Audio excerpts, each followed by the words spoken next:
knew it. I knew I had someone in here who's gonna be like, Melly, you said you were gonna come on early. I was here early. And then I started looking at the block list because Lord knows I be blocking people all the time. Anyways, hi, happy hump day. What a great day. We are celebrating. I am almost 2 beers in. We're having a party tonight. Karen Reed is freed. She's found not guilty. We kind of knew that was coming. But wow. How are you guys feeling? Tell me the tea. What's going on? Can you guys see me? Can you guys hear me? Are we good or what? Let me say hi to everyone. I saw Peasy come in here earlier. Kevin, hello, *𝐭𝐤𝐥𝐥𝐲-𝐕𝐞𝐫𝐬𝐞. Eternal, Patty, you made it. Patty's up against a logic. I'm shook. I kind of cried today over Karen Reed. Anyways, we're going to recap.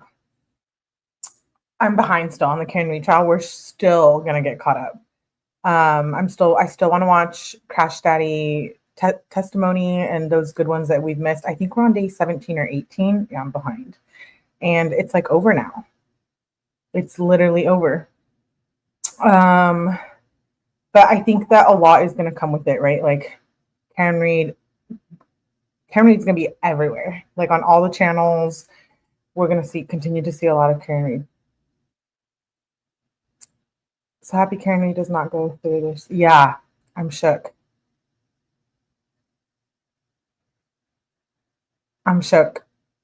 Yeah, I was supposed to go live last night, but I didn't know, but I figured something was going to be going on with Karen Reed and I wanted to stay up tonight. So I usually take a day off during the weekend. But this weekend, I think I'll be live both days. Anyways, okay, so we're going to cover the closing arguments, defense, and prosecution. First thing I did was tell you, I know, and you were ahead of me too. I'm shook. Can David Giannetti marry me now? Yeah, I'm... Last night? No, not last night. Understandable. Yeah, yo girl needs a day. But anyways, okay, so closing arguments, defense. I think that's who went first in the trial. And then Commonwealth, and then we'll watch not the entire day of the verdict, but we'll watch the good part. And then we're going to read some statements, and then we're going to watch a Karen Reed little clip, her little statement after. I'm so excited. Yeah, I'm shook.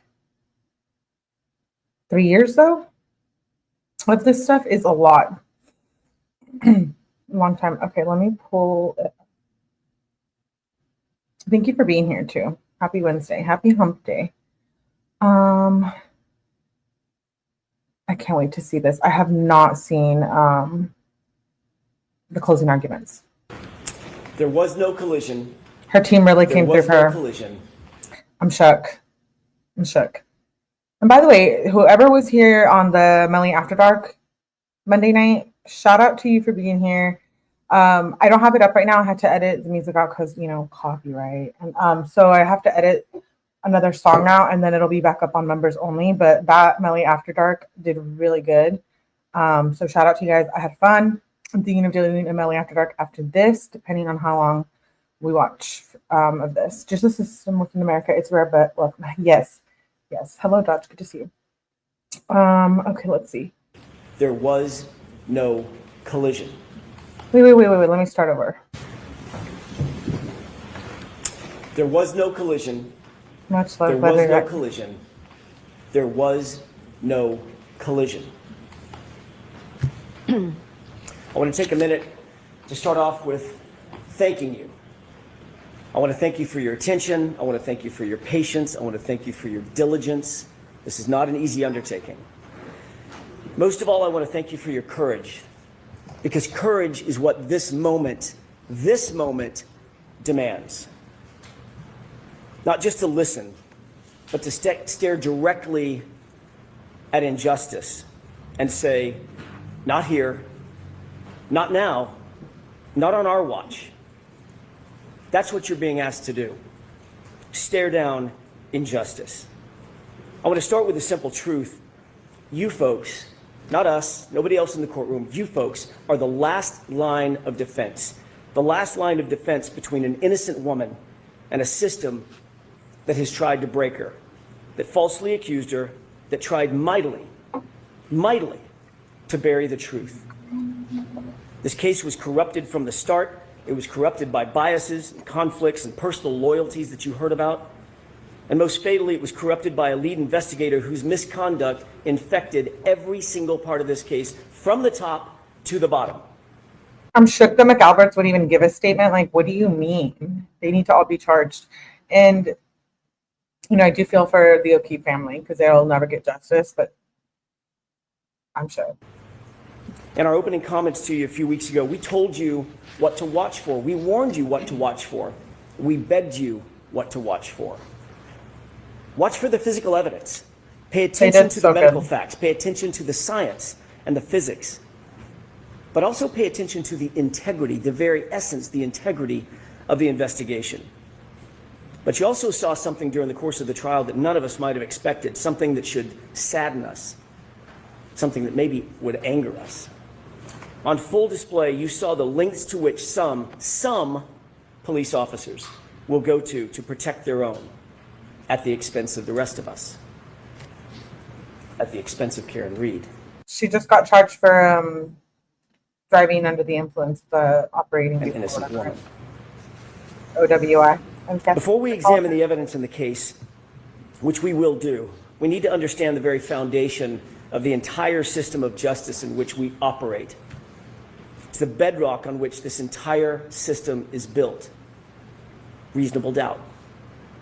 This isn't just a technicality and it's not a slogan. It's a constitutional shield that protects the innocent and prevents the government from punishing without proof. The Commonwealth has the high burden to prove every single element of every single charge beyond a reasonable doubt and to a moral certainty. As I said, those powerful words are not just some legal jargon. They're your mandate, they're your obligation, they're your community's protection against injustice. In our system of justice, Karen Reed sits here today, presumed innocent, cloaked in the presumption of innocence. That presumption is not fragile. It doesn't just disappear because there's a charge or a badge or a theory. That presumption stands firm unless and until the Commonwealth clears that high bar, the highest bar the law provides, proof beyond a reasonable doubt and to a moral certainty. That means at the end of this case, at the end of the trial, you think about one or more of the charges, you think, you know what, maybe that's true. It might be true. Hey, no, me, Patty. Then you vote not guilty. If you think it's possibly true or probably true, your vote must be not guilty. If someone among you thinks it's likely true or even very likely to be true, your vote is not guilty. It's because none of those standards, maybe, might be, possibly, probably, likely, very likely, none of those meets the extraordinary burden of beyond a reasonable doubt and to a moral certainty. A moral certainty means a level of confidence so strong, so incredibly unshakable, that you could go home, you would go home, look your loved ones in the eye and say, I am certain. Not probably, not likely. I'm morally certain, and my certainty remains unshakable. The law defines moral certainty as the highest level of certainty known in all human affairs. Think about that. You must be that certain about the entirety, not part of, the entirety of the Commonwealth's case. As we discuss this case, you'll see that the Commonwealth comes nowhere near, nowhere close. Yeah, I'm tripping out about what's going to happen. Like, is everyone who testified and who lied, and are they going to look into, there obviously was someone responsible for John O'Keefe's death, so who are they going to look at next? Karen Reed, like Dodge said, has 12 months probation. I think she has full grounds to appeal, but I don't think she will. I think she just wants to be over this and move on. But yeah, I hope that the McCabe's, McAlberts, Bukaki, and Morrissey and Bev all get in to trouble. reaching that extreme burden of proof.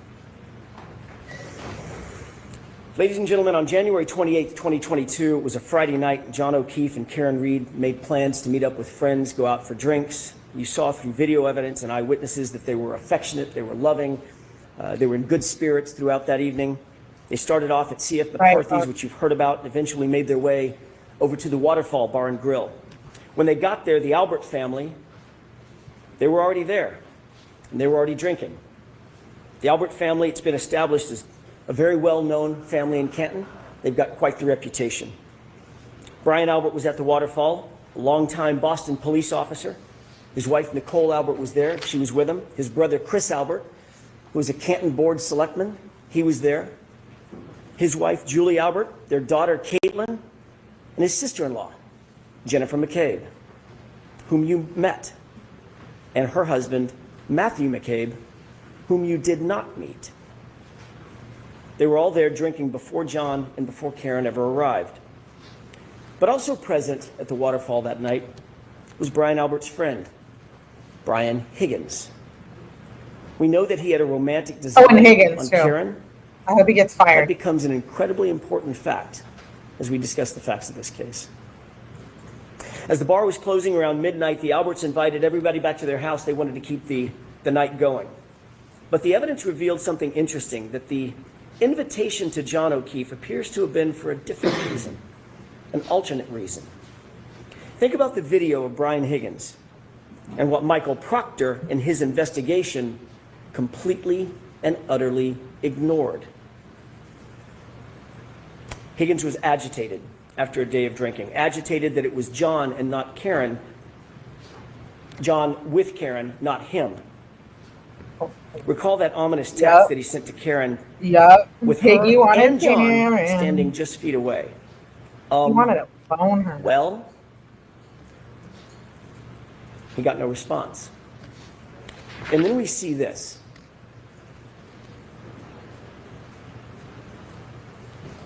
Oh, wow. That's what Brian Higgins was confronted with following his well text. What of all things starts going through Brian Higgins' mind? Where does his mind go? What is he thinking about after seeing this, after witnessing this? He shows you. And if Michael Proctor had been the least bit interested, this video would have shown him too. Take a look. Oh my God, did you guys hear freaking Pooper Proctor is doing an interview with ABC tonight? What the? And it's pre-recorded, so you know it's already been done. Like, why is he trying to grift? And what, like, who even wants to talk to him? And he looked terrible. And I wanted to play it tonight, but I can't play it unless I want to get copyright.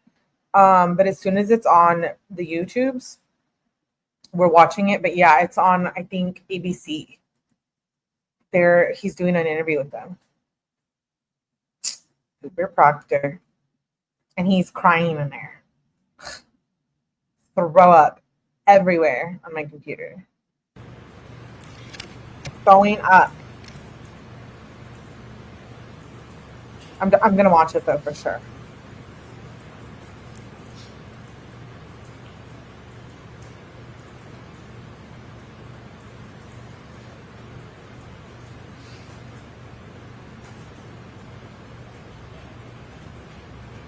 Higgins was totally trying to fight him there. I don't think they were messing around. Look at him, like, kind of shove him. Crocodile tears. Yeah.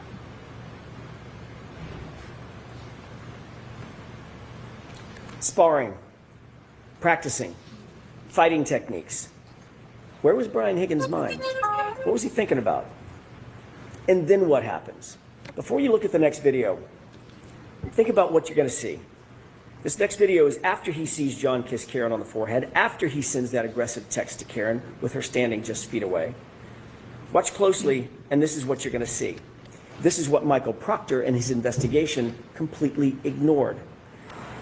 Higgins is very clearly upset. He's agitated. Chris Albert tries to control him, tries to talk to him, calm him down perhaps.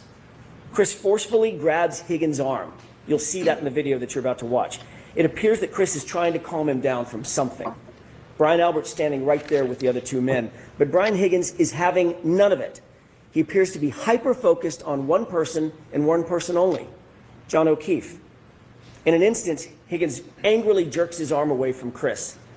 Higgins rubs his brow, and he directly gestures at John. A gesture that looks a lot like, let's step outside. Let's go outside. But John looks at him, takes a swig of beer, completely ignores him. Take a look.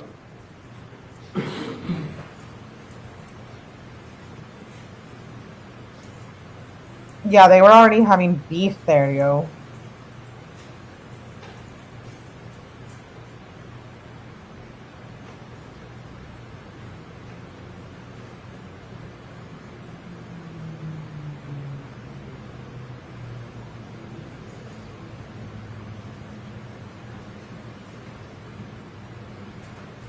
Higgins is gross.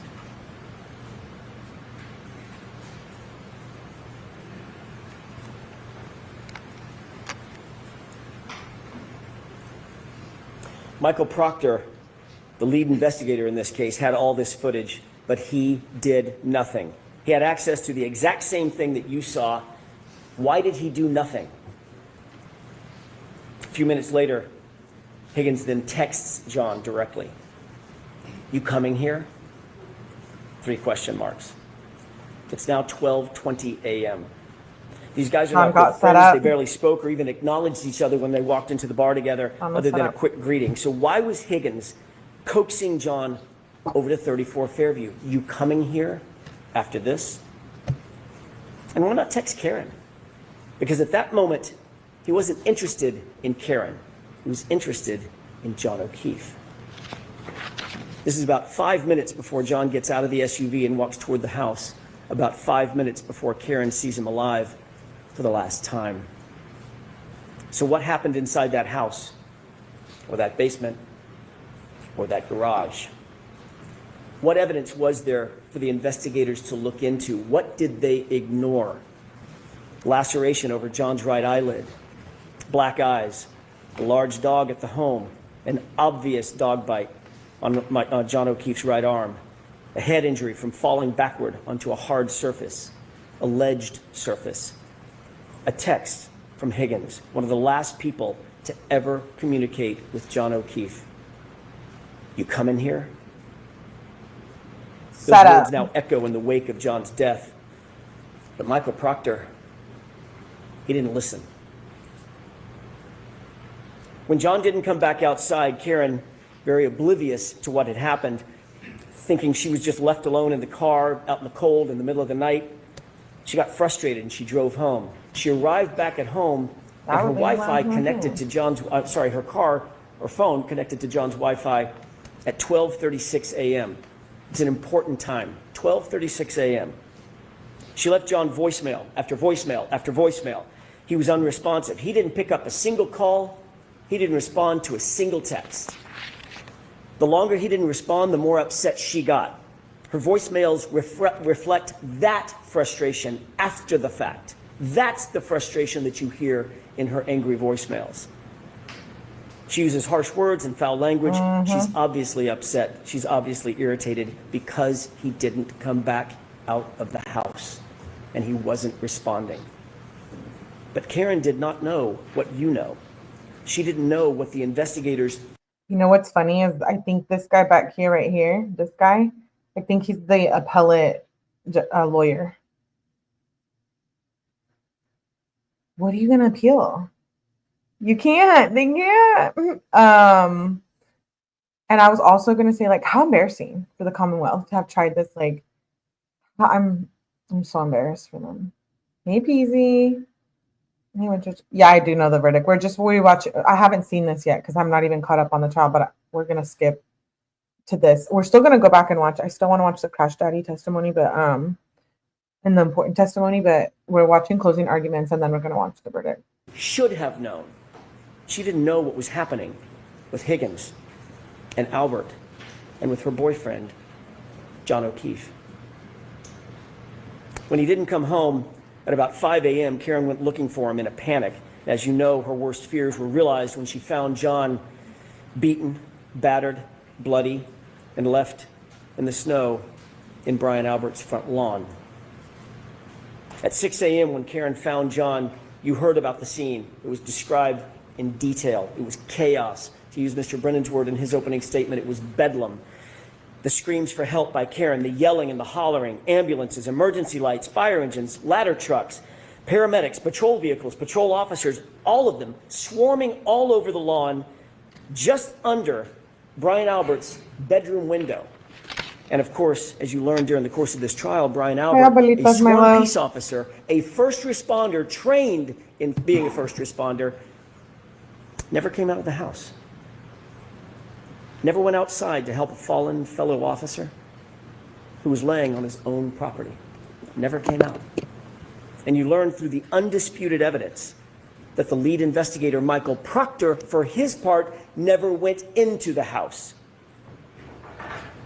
The Commonwealth has struggled to try to prove that John O'Keefe ended up in Brian Albert's front lawn because he was struck by a vehicle. They have failed. They're gonna have to. The family's gonna want them to go back and find out who it was, who did this, right, or not, because the O'Keefes are against Karen and they're for the Commonwealth. John deserves full justice. They need to look at everyone. They need to arrest somebody. Everybody, somebody. I don't know. They better figure it out. That's crazy. They cannot and they will not ever be able to prove that John was struck by a vehicle beyond a reasonable doubt and to a moral certainty, because the science does not lie, the medical evidence does not lie, the physics do not lie. Their investigation was flawed from the start because their investigator was corrupted from the start by bias, personal loyalties. Folks, they cannot prove a collision. John O'Keefe was not hit by a car. There was no collision. So let's start there. I'm sure the FBI already been working. To discuss the actual science, the actual physics, and the actual medical evidence that was presented in this case. The science, it's an old saying, is known as the silent witness. It doesn't lie, it doesn't forget, and notably, it doesn't take sides. If there was no collision, what are we doing here? God, what are we doing here? In order for there to be a collision, there has to have been an impact site. The vehicle had to have struck John, period. I want to remind you of some of the most important testimony in the entire case, and it comes from the Commonwealth's own medical expert, Dr. Irini Scordi-Bello, the Commonwealth's medical examiner, someone governed by law to make these decisions. We know that a person struck by a vehicle suffers massive trauma, broken bones, fractures, soft tissue damage, torn ligaments, contusions, soft tissue injury, severe tissue injury, crushing blows. None of that was present with John. None of it. Not anywhere on his body, including his right arm. Not one bruise. Nothing. The fact is, the injuries are not from a vehicle impact. Not his head injury, not those scratch and bite wounds. Not a single medical expert, think about this, not a single medical expert called by the defense or called by the Commonwealth has testified that John was hit by a car. Not one. Think about the irony. Not one. We know she's not guilty. That's not just significant. It's literally the most important point in the entire trial. Listen again to Dr. Scordi-Bello's words. Question.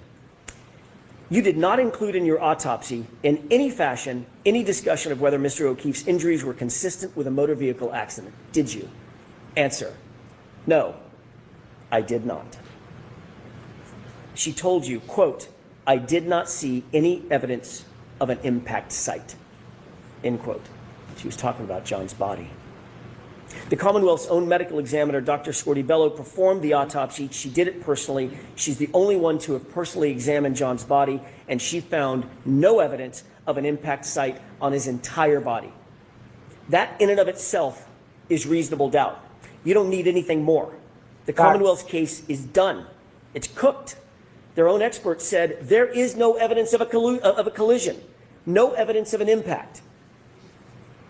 If you want to know what an impact looks like, take a look at this. This is what a body looks like after being struck by a car at 25 miles an hour. And this is what a car looks like after hitting a person at 25 miles an hour. These are exhibits from Dr. Welcher, the Commonwealth's expert.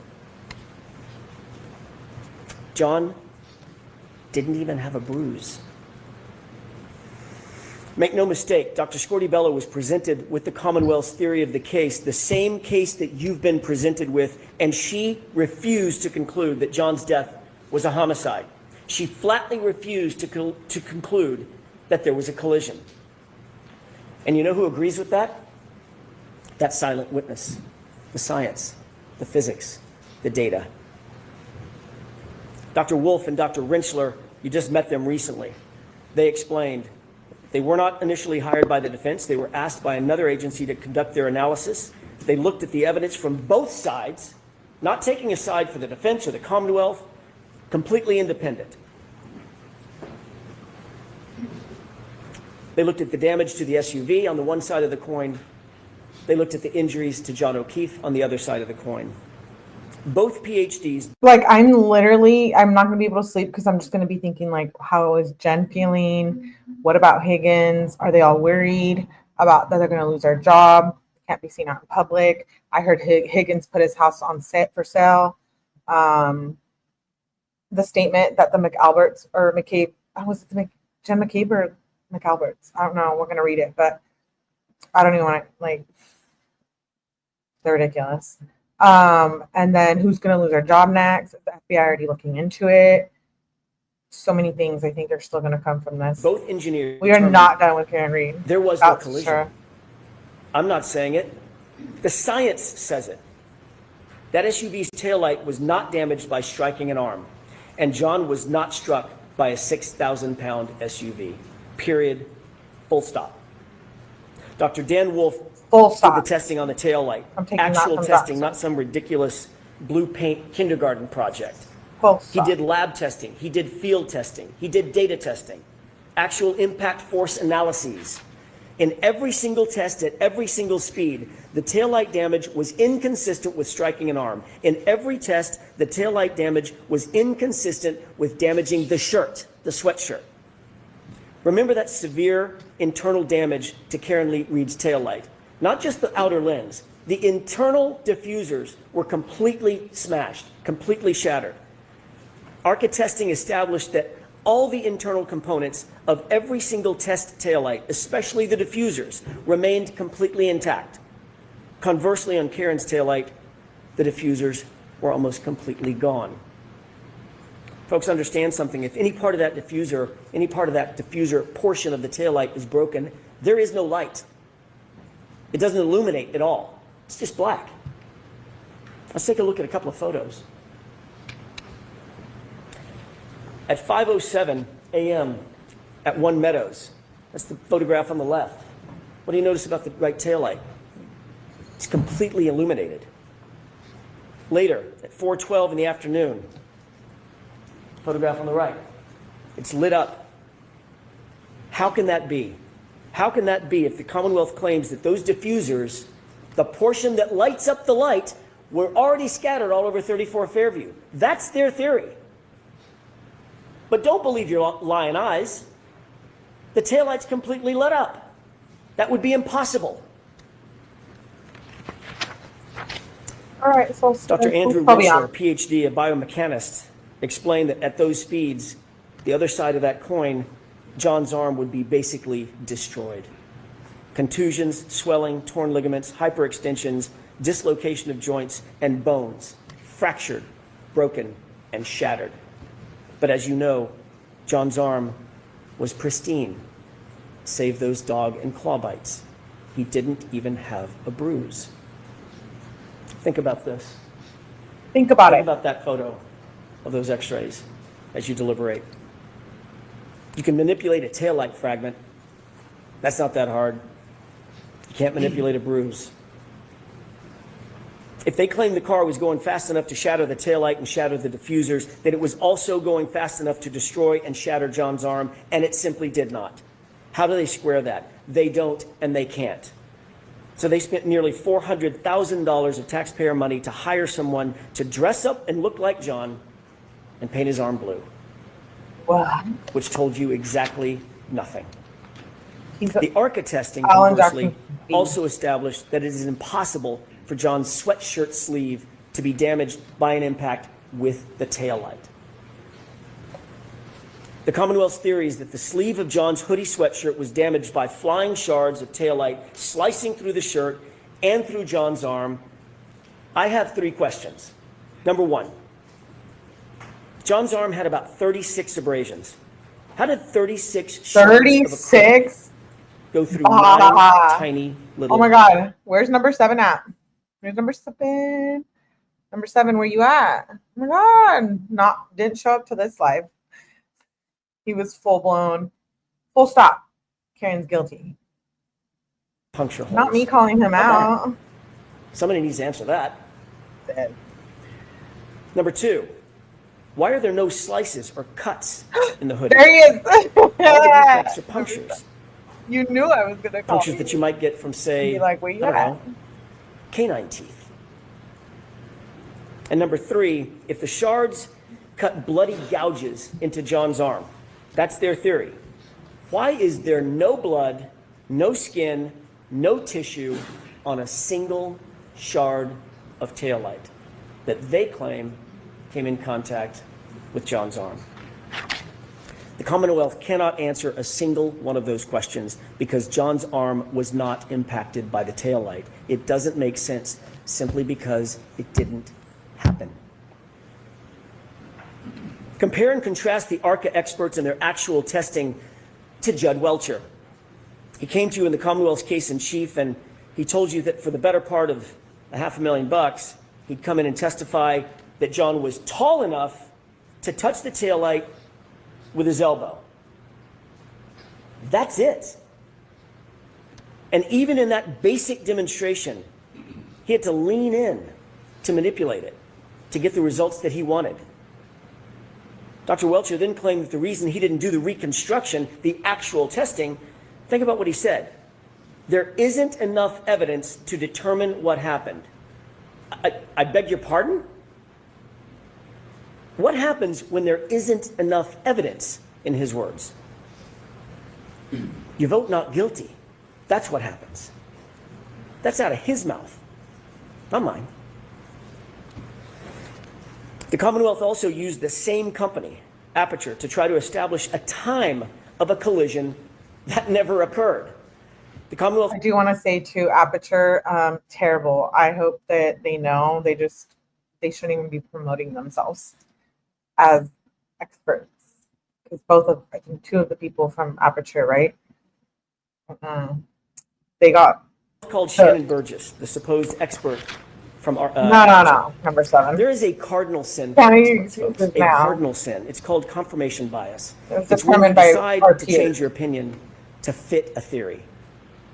The most important takeaway from Shannon Burgess' testimony was how brazen, how shameless he was in trying to change the data to try to suit the Commonwealth. Remember Mr. Brennan's opening statement. He made some promises to you. He said, this case is about the data. He stressed it over and over again. They've had 3.5 years to get this right. The Commonwealth has had this case for 3.5 years to get it right. So his top expert, Dr. Welcher, prepares a report. And that report says that John O'Keefe was struck by Karen Reed's SUV at 12:31:38. Thank you. Note that time, 12:31:38. He was struck, he was immediately incapacitated, he was immediately unconscious. So says Judd Welcher and the Commonwealth's theory. But there was a huge, huge problem with that. And somewhere in the middle of trial, somebody must have realized it. They must have realized that the very data they produced unequivocally establishes that they are wrong about a collision. It could not have happened. Why? Because John was interacting with his phone after 12:31:38. Remember, the collision immediately incapacitating. How could he be interacting with his phone afterward? He was on his phone, opening his phone, checking his phone, reading texts on his phone, and locking his phone, all of it, after 12/31/38, which is the time 𝐭𝐤𝐥𝐥𝐲 clocked for the moment of the impact. And he was taking steps and walking with that phone after 12/31/38 also. That's what their own data showed, and it devastated their case, and it devastated that false theory. There must have been panic, I'm guessing, in the room. What do we do now? The data shows John wasn't struck by the car. What do we do? Enter Shannon Burgess. Question. Can you believe him? Can you believe Mr. Burgess? He came up with a brand new story right in the middle of trial. You might ask yourself, would an expert actually say something he knows not to be true? Would an expert actually say something he knows is not supported by fact? Would an expert shade the truth? You don't have to look any further than Shannon Burgess's CV to answer that question. That was a shame. Even with the pull and push and stretch and manipulation of the time data that Mr. Burgess came in here and told you about, it still shows that John O'Keefe was very much alive and walking around after they claim he was hit and incapacitated. Think about that. Matt DeSogra looked at Burgess's report and told you that in 30 out of 30 scenarios of the possible time skews that Shannon Burgess identified, he came in the middle of trial and identified all these other time skews that he called it.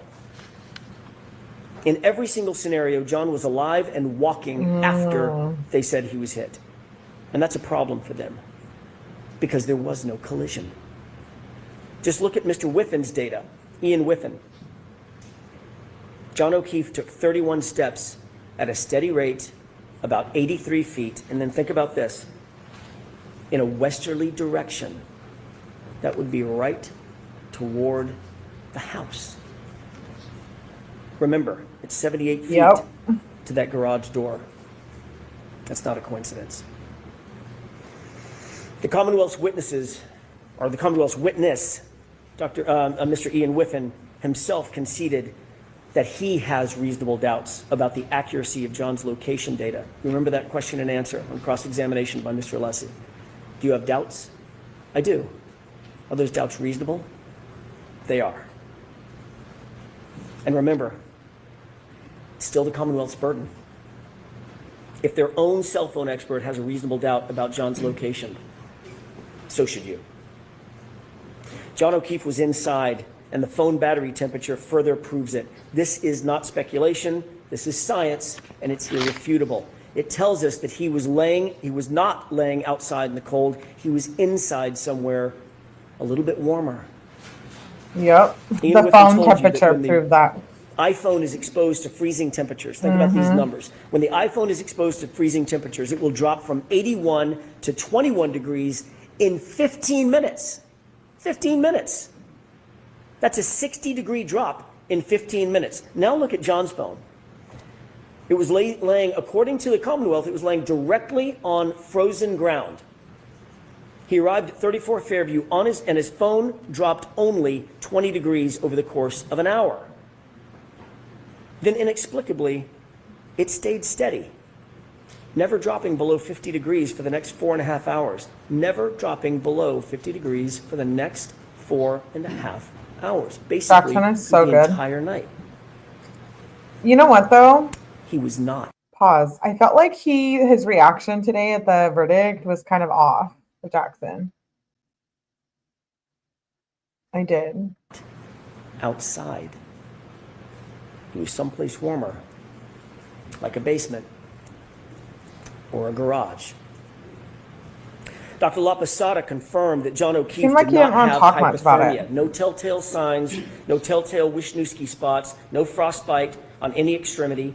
He did not die of hypothermia because he wasn't outside.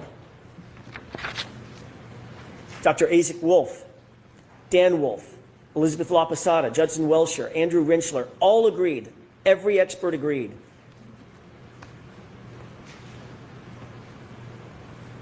This is how John O'Keefe died. A rearward fall from a standing position.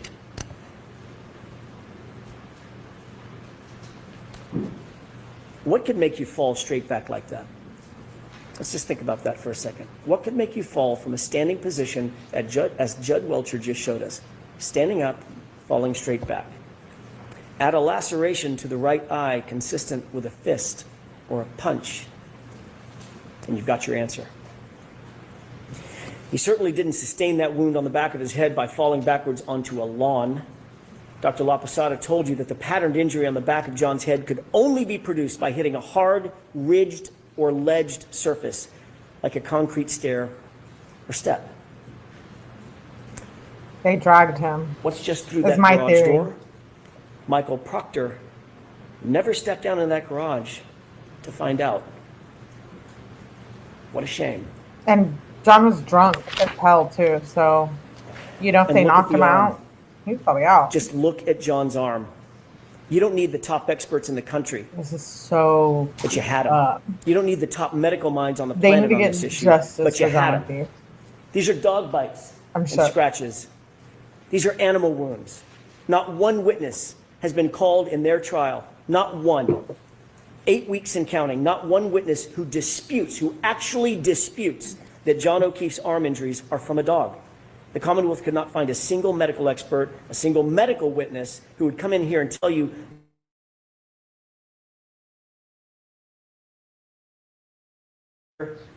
that there was no collision. Dr. La Posada told you in probably the clearest voice in the entire trial. You remember her testimony. He didn't get hit by a car, in her words. He just didn't get hit by a car. You remember the question that was posed by Mr. Brennan, did you consider the speed of the vehicle? And she said, speed didn't matter because he didn't get hit by a car. She repeated it 3 times because it's true, not just because she says so, but because the medical evidence proves it. The medical science proves it. There was no collision. Dr. Rentschler told you unequivocally and just as firmly he didn't get hit by a car. The Commonwealth has not met their burden. They cannot meet their burden. The Commonwealth hasn't called a single medical professional, not one, to testify that John's wounds came from being hit by a car. Not Dr. 𝐁𝐞𝐫, not Dr. Isaac Wolf. Contrast that with the caliber and the quality of the experts who came in here to tell you what is obvious to anyone with common sense. Those wounds on his right arm are from a dog. This was not an oversight by the Commonwealth. It's just that there is no one out there. No matter how big a check you write, there's not a medical expert who's going to disagree with that. The fact is, this is the central fact in the case. The only fact that matters is literally uncontested by every medical expert. Uncontested, undisputed. There is no evidence that John was hit by a car. None. How much? I'm just saying the evidence proves, dude. Like the text, the solo cups. There's just I'm sorry, I can't. My opinion is fully based on that too. It's not like I'm a Karen Reed thumper. I'm not. I do like her, and we have followed the case, but like, you know, I did mention in a few lives, like I thought sometimes she was a crazy ass drunk.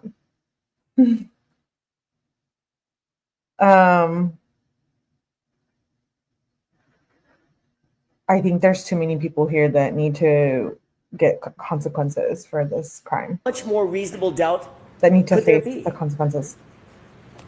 Okay, which This was case should be over right now. Done. Because there was no collision. So given all that, how did Karen Reed end up sitting here? Why is she even here? Why is she in that chair? Why is she in this courtroom? There is a reason for that. And it's a reason they don't want to tell you, and it's a reality they don't want to admit to.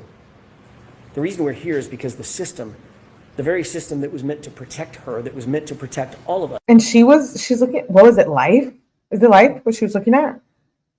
Can you imagine her sitting there? Until I saw the evidence and not evidence at all, that honestly, I was like a masked girl trying to get away with killing her boyfriend.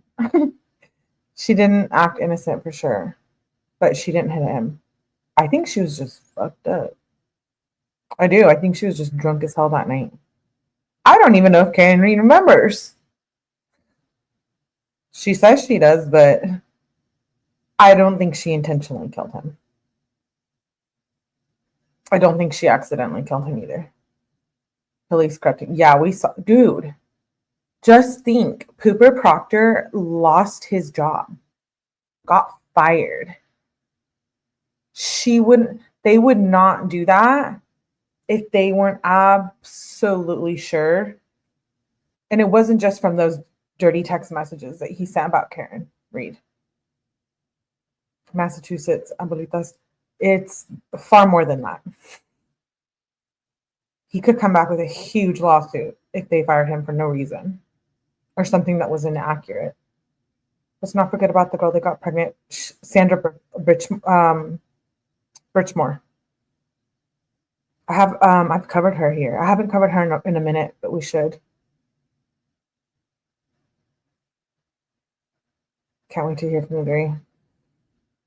We're going to be hearing a lot from Karen Reed, the attorneys. They're probably going to be on so many lives and channels. Better to release 10 guilty people than convict an innocent person. The person responsible for killing John O'Keefe is still out there, walking free. That system, I'm horrified, has failed badly. So now let's discuss the facts that were and were not presented by the Commonwealth in this case. Over the next few minutes, I want to talk about the utter failure of the police to investigate this properly and to investigate this fully. And what you're going to see is that Michael Proctor, the lead investigator for the Commonwealth, did nothing to actually and properly investigate this case. Let's start with the house. That's the most logical place to start. I think you'd agree. Brian Albert's house, where John's body was discovered lifeless in the lawn. A police officer, is found dead on the front lawn, and no one secures the scene. No tape, no preservation of evidence, no crime scene log, no search warrants, no consent searches, no photographs of the house interior. They didn't treat the house as a crime scene, and shamefully, they didn't even treat the yard as a crime scene. The lame excuse offered by retired Lieutenant Gallagher: it was really cold and windy, and I didn't know if there was a crime that had been committed. That was weak, yo. What? You didn't know that a crime had potentially been committed? You have a man laying dead in the yard, and here are the undisputed facts that those officers were confronted with. Yeah, the investigation. Obviously black. That was a big thing for me too, the investigation. The red Solo cups, the lack of investigating, going into the McAlberts, testing all of them for alcohol. I mean, they were all there. They were all on the camera drinking. Just because we didn't see it on the camera doesn't mean that it didn't happen.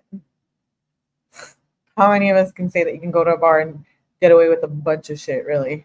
Well, I can, at least. We should do a Millie After Dark and talk about, like, all my shenanigans. Cover up from the beginning, huh? Yeah, abuelitas. Why didn't they go into the Fairview house? Because they're friends. They're amigos. So, the Alberts were just in there, supposedly sleeping. No. You weren't sleeping. And you guys already knew that Jen was okay and what had happened. That's what happened. They already knew. Guys are consistent with a fight. Bloody nose, also consistent with a fight. Bleeding from the face, consistent with a physical altercation. A cut over the right eye, consistent with a punch. No coat in the freezing cold, not dressed for outside, dressed for inside, and one shoe on. I wonder where the other shoe could be. I don't know, maybe in the house 30 feet away. And then you find a broken and shattered. Amazon did like an overnight delivery. This morning at like 5 a.m. Dude, well, I have cameras too, but like I heard the plastic hit my door. Literally. So I do not believe they didn't hear shit. Dedicated crime scene service got it wrong too. I need to look closer because I don't. No. The Alberts? I think they're all in it. in on it. The Alberts and Cabes. What was the other girl's name? Oh my gosh, her name. I'm forgetting it. Drinking glass next to him, the type of glass that you might find. Their friend that was them, there with them in a kitchen in a house. Karen screaming like that. You got a drunk ass girl out front, acting crazy. Me too. No way, no way they didn't hit the commotion on the lights. The dog. They're trying to say that the dog didn't bark. That little Chloe was just up there. Also, why would her own sister? Oh, it was her sister. Knock on her door and be like, "Are you okay? Are you okay? There's a dead guy in there." Mm-hmm. Why did they break up the fight with Higgins? You know what? I believe in karma, though. Like, if they don't get prosecuted, I believe they will live a very dark life. Not that I'm wishing that on them, because you don't want me wishing that on them, because it might just come true, but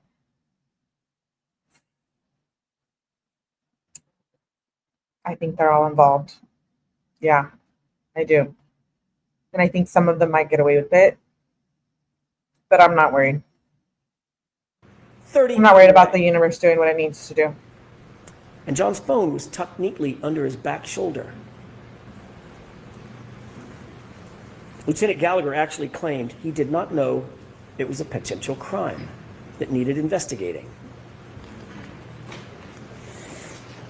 The neighbor across the street, Detective Lieutenant Kelleher, had a ring camera that was pointed at the exact direction where John O'Keefe would have been hit, and nobody bothered to secure it. Nobody bothered to secure it. Nobody even bothered to look at it. And how can Paul O'Keefe, is it Paul, John's brother, who's in the courtroom, how could he side with these people? Like, what a disgrace to your passed away brother, R.I.P. Like, how could you be on their side? How do you sleep at night? I'm just curious. Of course this was a potential crime scene. Of course it was. Let's not forget, this was Brian Albert's house, and that comes with privileges. Yep. Quote, is the homeowner going to catch any shit? Nope. He's a Boston cop too. End quote. That quote starts to make a little more sense now, doesn't it? Michael Proctor wrote those words just hours after John's body was found. He sent this in a private chat, in a private text he never, ever believed would ever be revealed. He sent that text in a series of messages that now belong to you. You weren't given the opportunity to hear from Michael Proctor, but you can read his thoughts for yourself. And I urge, because he got fired for being a corrupt cop. You, go read them. They're in Exhibit 209, 209, in case you're wondering. But here are the highlights. Proctor starts the conversation, quote, all the powers that be want answers ASAP. He's getting pressure, obviously, to get this done. His friend then asks what Proctor's probably thinking at the time, quote, I assume you guys are out to make it cut and dry since it involves cops. Something stinks. Dude, this right responds, here. Yeah. Something stinks. To the something stinks. And then he goes on, but there will be some serious charges brought on the girl. Think about that. Dude. Hours into this investigation, there will be some serious charges brought on the girl. She's a whack job cunt. Yeah. Oh my God. Thank you. Weird Fall River accent, though. No ass. I'm gonna get flagged. No ass bitch. She's got a leaky balloon knot. Leaks poo. Zero chance she skates. I know that already. She's fucked. I kind of like and it. Up to this point, being a little, like, Michael Proctor had done zero. You know what? Investigation. Whatever. Nothing. Save talk to a grand total of 3 people, all of whom were named Albert or McCabe. That's it. And this was his mindset. This is the same lead investigator who sent the group chats that you heard about with Sergeant Buchnick. late night, sitting at his office, rifling through Karen's phone, Dude. bragging about looking for naked pictures. If I ever found out when I was in trouble that a cop was talking to me about like that, boy, you better watch out. I would file the biggest civil lawsuit ever. Facts. Facts. Ever. That text wasn't sent to his buddies or his friends. That text was sent to his supervisors at the Massachusetts State Police, for God's sake. What? And what was their response? I'm going to behave with you too, but... Sergeant 𝐁𝐞𝐥𝐥𝐲 liked this conduct with a big old thumbs up. And I'm not sorry. He encouraged it. Ladies and gentlemen, a lead investigator is supposed to, every investigator is supposed to be objective, an objective fact finder. No bias, no agenda. Michael Proctor went far beyond just insulting Karen Read. He dehumanized this woman. He betrayed her as a human being. He was fired for this blatant bias. If the Massachusetts State Police can't trust him, how can you trust him with this investigation and with your verdict? And with Karen Read's life. The lead investigator in a murder trial was never called to testify. Think about that. It's okay. That should stop you in your tracks. Wouldn't you want to hear from Michael Proctor? Wouldn't you want to hear from the lead investigator in the case? That's one of the things I think too. Like, the primary investigator can't even be in the freaking trial. Like, what? I'm just shook. So who's going to be the first to be granted immunity during the FBI investigation? It's got to be someone who had nothing to do with the death of O'Keefe. My money is on Proctor or Endeavor. Who's going to be the first to be granted immunity? Or who's going to be the first to spill the beans? Spill the pinche frijoles, because they're going to be like, we want the best deal. You know what I mean? Like, we want to not do time. I don't know. This just ended the trial, but I don't think I think we're far from done. So the Turtle Boy thing, Karen Read's going to talk about all of this, civil lawsuits, who really killed John O'Keefe, things coming out. I think it's going to be crazy. Don't you have questions? The Commonwealth did not present their own lead investigator to the jury, the very jury who is charged with judging the investigation. Michael Proctor clearly is radioactive, and the Commonwealth stayed away from him. Michael Proctor is no longer a Massachusetts State Police officer. He wasn't transferred. He didn't go on sabbatical. He didn't retire. He didn't resign. He was fired. He was terminated for cause. I just want to kiss Jackson. He's like, he didn't go on a sabbatical. He didn't retire. The Massachusetts State Police investigated him, found him guilty of dishonorable conduct, not just for those text messages, folks, for sharing confidential information with witnesses, and for bias. Not just any bias, bias in this case. Fired. I want to know what the Senator of Tootsie Pop looks like and tastes This like. is the man who touched every single piece of important evidence in this case. All the evidence that was brought before you in this trial went through his hands one way or another. The shirts, the shards. You're in so much trouble. Remember that when Mr. Brennan gets up and gives his closing argument. You're in so much trouble. The shirts, the shards, all in Michael Proctor's possession. Mr. Brennan and the Commonwealth, I think, have pinned their hopes on some microscopic pieces of, or close to microscopic pieces of plastic that were claimed to have been scraped from the hoodie several months after the fact. What he failed to ask every single investigator, every single witness, is who had access to that shirt and who had access to those taillight fragments. We're going to still do PD recap. Not for days, not for weeks, for months on end, for months unaccounted for, before they were submitted to the crime lab, before they were ever scraped. Just go look at the chain of custody documents. You've got them. Why didn't Michael Proctor give those clothes to Maureen Hartnett with the crime lab when she was at Canton PD just days after the fact to receive those solo. You can see crying Proctor in prison, in jail. Hell no, fool. You couldn't even say the truth. Nuh-uh. That dude behind him still doesn't have a mouth. This dude, where is he? Where'd he go? This dude over here in the back. I don't know if you guys can see my mouse. That guy is an appellate lawyer for the Commonwealth. They can't appeal. So what is he even doing there? This guy right here. Appellate lawyer. Cups. Remember that? Just a few days later, she was there. She drove up. She did the driving to take the solo cups in the grocery bag, which has a ridiculous. It might be a buzzball night of itself as well. I might get back together with the buzzballs tonight. Give her the shirts as well. Give her the taillight fragments if any were found at that point. Why hold on to them? What could possibly be a reason? Why wait until March to book those into evidence? Now let's talk about some of the other problems with the Commonwealth's evidence. As I indicated, there was no blood, no skin, no tissue, no DNA found on a single piece or shard of the taillight that the Commonwealth claims cut and sliced into John O'Keefe's arm.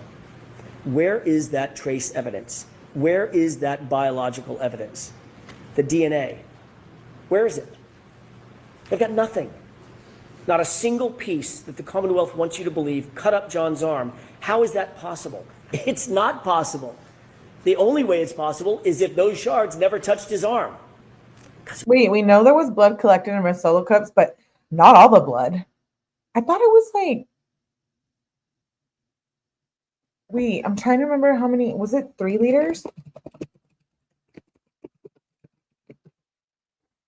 Was it 3 liters that John was missing or something like that? I can't remember the exact number.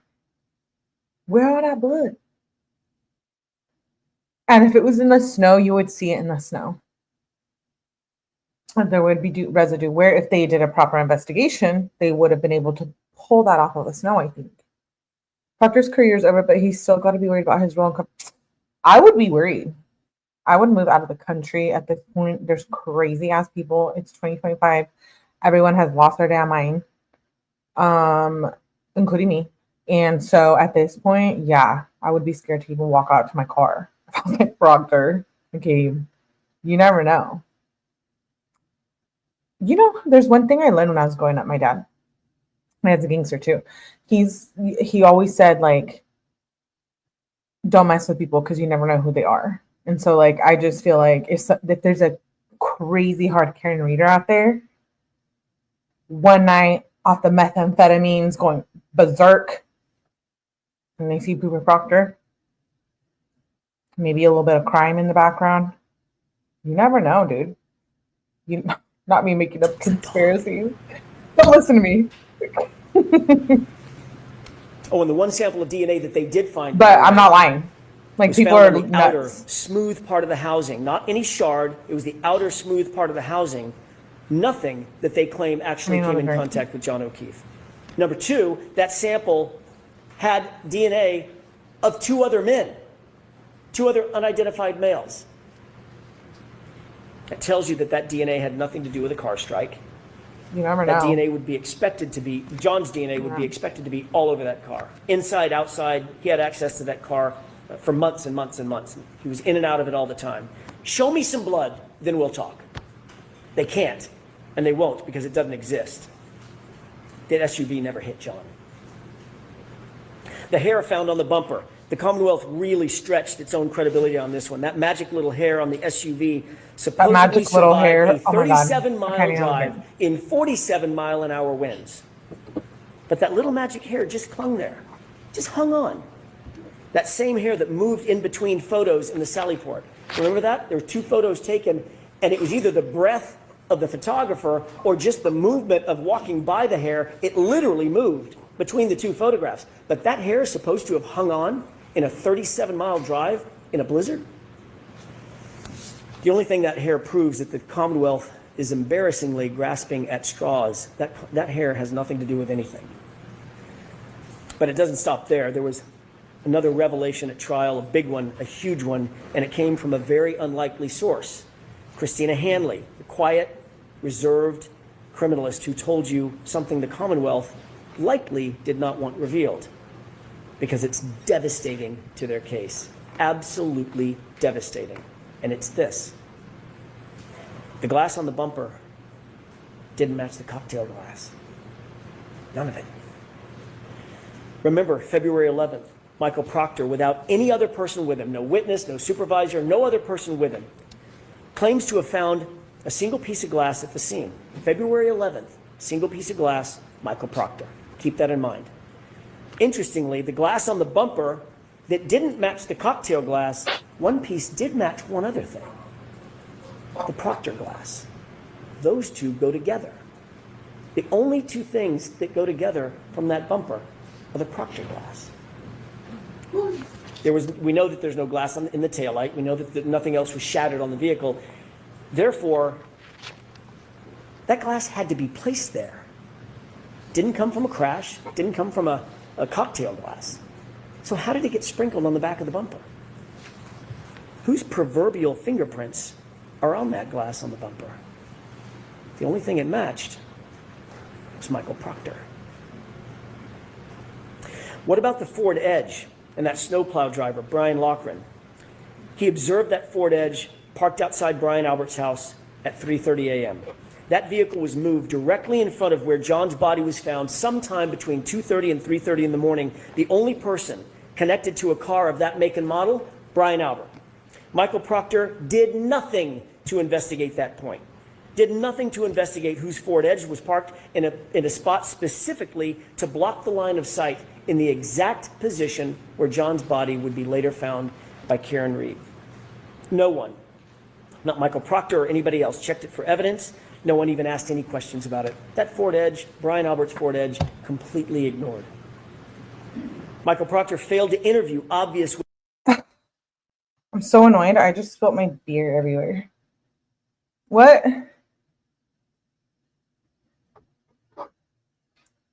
Drink the buzzball from Red Solo Cup. And then you want me to text Higgy? I freaking love this channel. Who said that? Eternal. Oh, this is nothing, baby. We're just getting started. We're just getting started. We're just getting started because I'm going to talk my shit tonight too. Because that live the other night, oh, baby. Did that create some controversy, eh? That's why. Dude, I grabbed my beer, spilled everywhere. Everywhere on the floor. Everywhere. Witnesses in this case. Why? Like P. Diddy baby oil everywhere. Why didn't he want to speak to the snowplow driver, Brian Charlotta, everywhere. Why did he falsely claim that no one plowed the roadway that morning? When police dash cam video, you saw the dash cam, it shows plows going back and forth all morning. That's a mess. Why did he wait so long? Can't get it Years together. even, to interview Heather Maxson and Ryan Nagel, individuals who were literally outside 34 Fairview at the exact same time John and Karen arrived at Brian Albert's house that night. She better stay away from my Brian man on Loughran, fame. had he been investigated or interviewed, would have told Michael Proctor that he drove past the lawn multiple times on January 29th, and there was Dude, everywhere. no body on the lawn. He would have had a perfect view. Remember, the weatherman told you there was only enough snow at that time. I think he said, in a very charming phrase, only enough snow to track a cat. What did you do after I think that was it. There was no body there. Heather Maxson and Ryan Nagel would have told him that they arrived at 34 Fairview shortly after Karen and John pulled up behind them, and they would have told Michael Proctor, at least Heather would have told Michael Proctor, that when she left 10 minutes later, she drove past the SUV and observed Karen Reed in the driver's side, dome light on, passenger seat empty. So where was John? He wasn't outside, wasn't sitting down, wasn't laying down. There's only one place he could be. We could all say it together if you could talk. In the basement. He was in the house. In the basement. He got beat up in Michael the Proctor basement. did not want to have those answers. He did not want to have to disclose those answers. He didn't want the truth. The Commonwealth hasn't presented a shred of evidence of when Karen Reed consumed her last drink that night. Think about that. That's critical information that the Commonwealth has to prove beyond a reasonable doubt and to a moral certainty. They have to prove when her last drink was that night. They have to prove it. We don't have to prove or disprove anything. Every single witness who was asked and who had an opportunity to observe Karen that night said the same thing. She wasn't drunk, she wasn't stumbling, she wasn't slurring her words.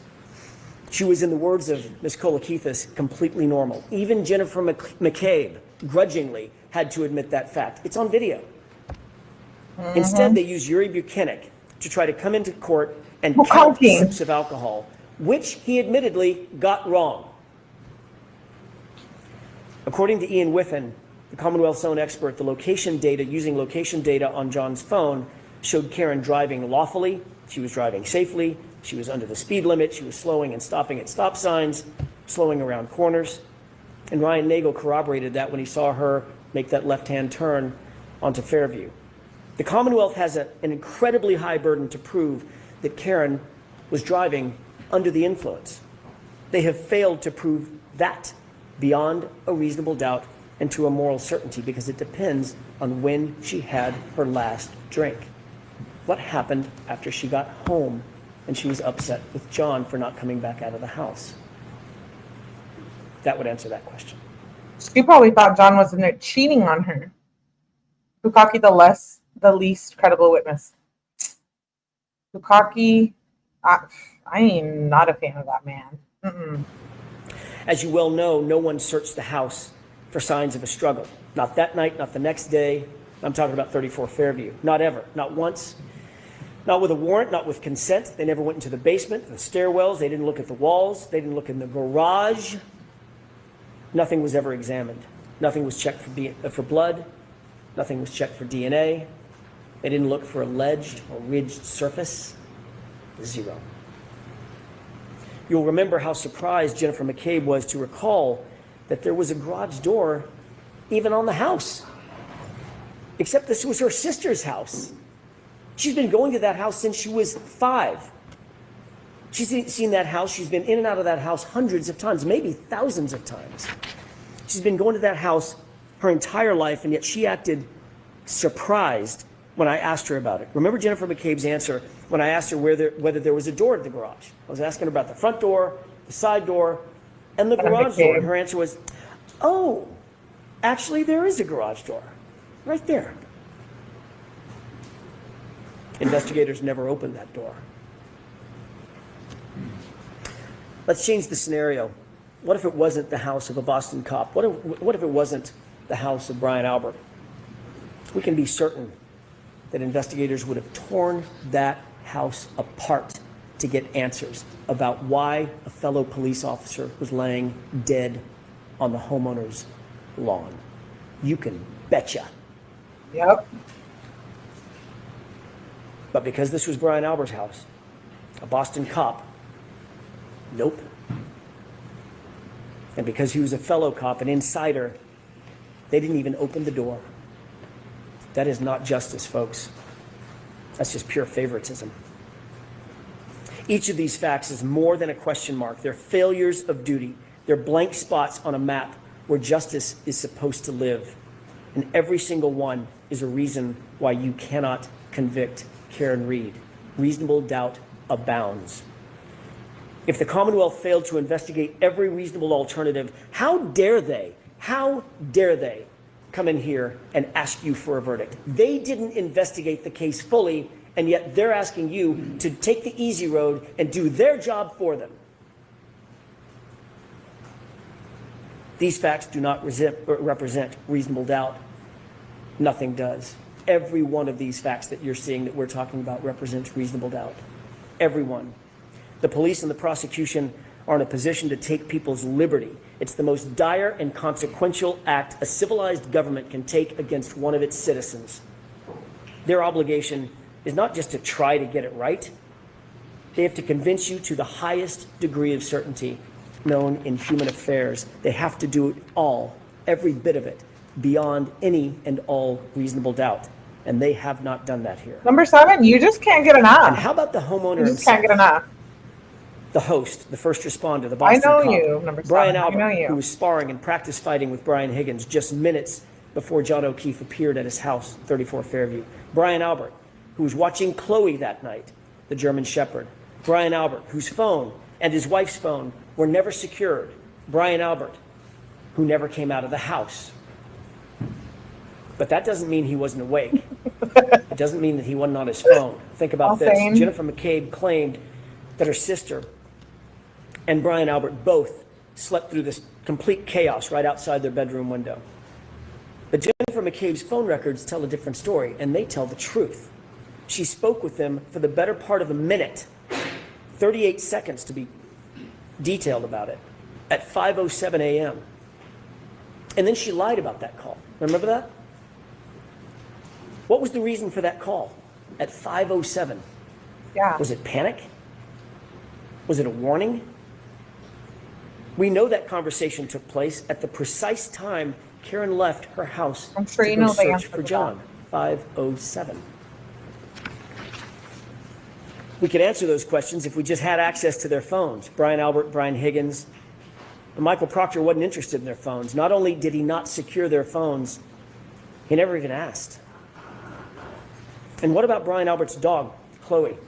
A dog with a history, a dog that is, quote, not good with strangers.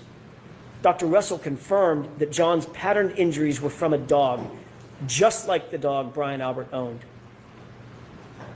And then Chloe just disappeared. Not there the next morning. None of the officers that you heard from said that there was a dog in the house. They didn't see her. She was just gone. And then ultimately gotten rid of altogether. Who gets rid of their family pet? Yep. Who? Unless they had something to hide. Michael Proctor wasn't interested in that either. And recall the group chat with the Alberts and the McCabe's. They were getting their story straight. Matt McCabe, whom the Commonwealth did not call in this trial, instructed the group in that group chat, you'll recall, tell him to say the guy never came in the house. Think about that exact quote. Tell him to say the guy never came in the house. And Brian Albert, the patriarch of the family, exactly, exclamation point. He blessed it. With the truth, as we all know, you don't need to get your story straight. You don't need to tell someone what to say. It's just the truth. Mm-hmm. And what about the Google search? A Google search that Jennifer How's long to McCabe die in admitted cold? having made.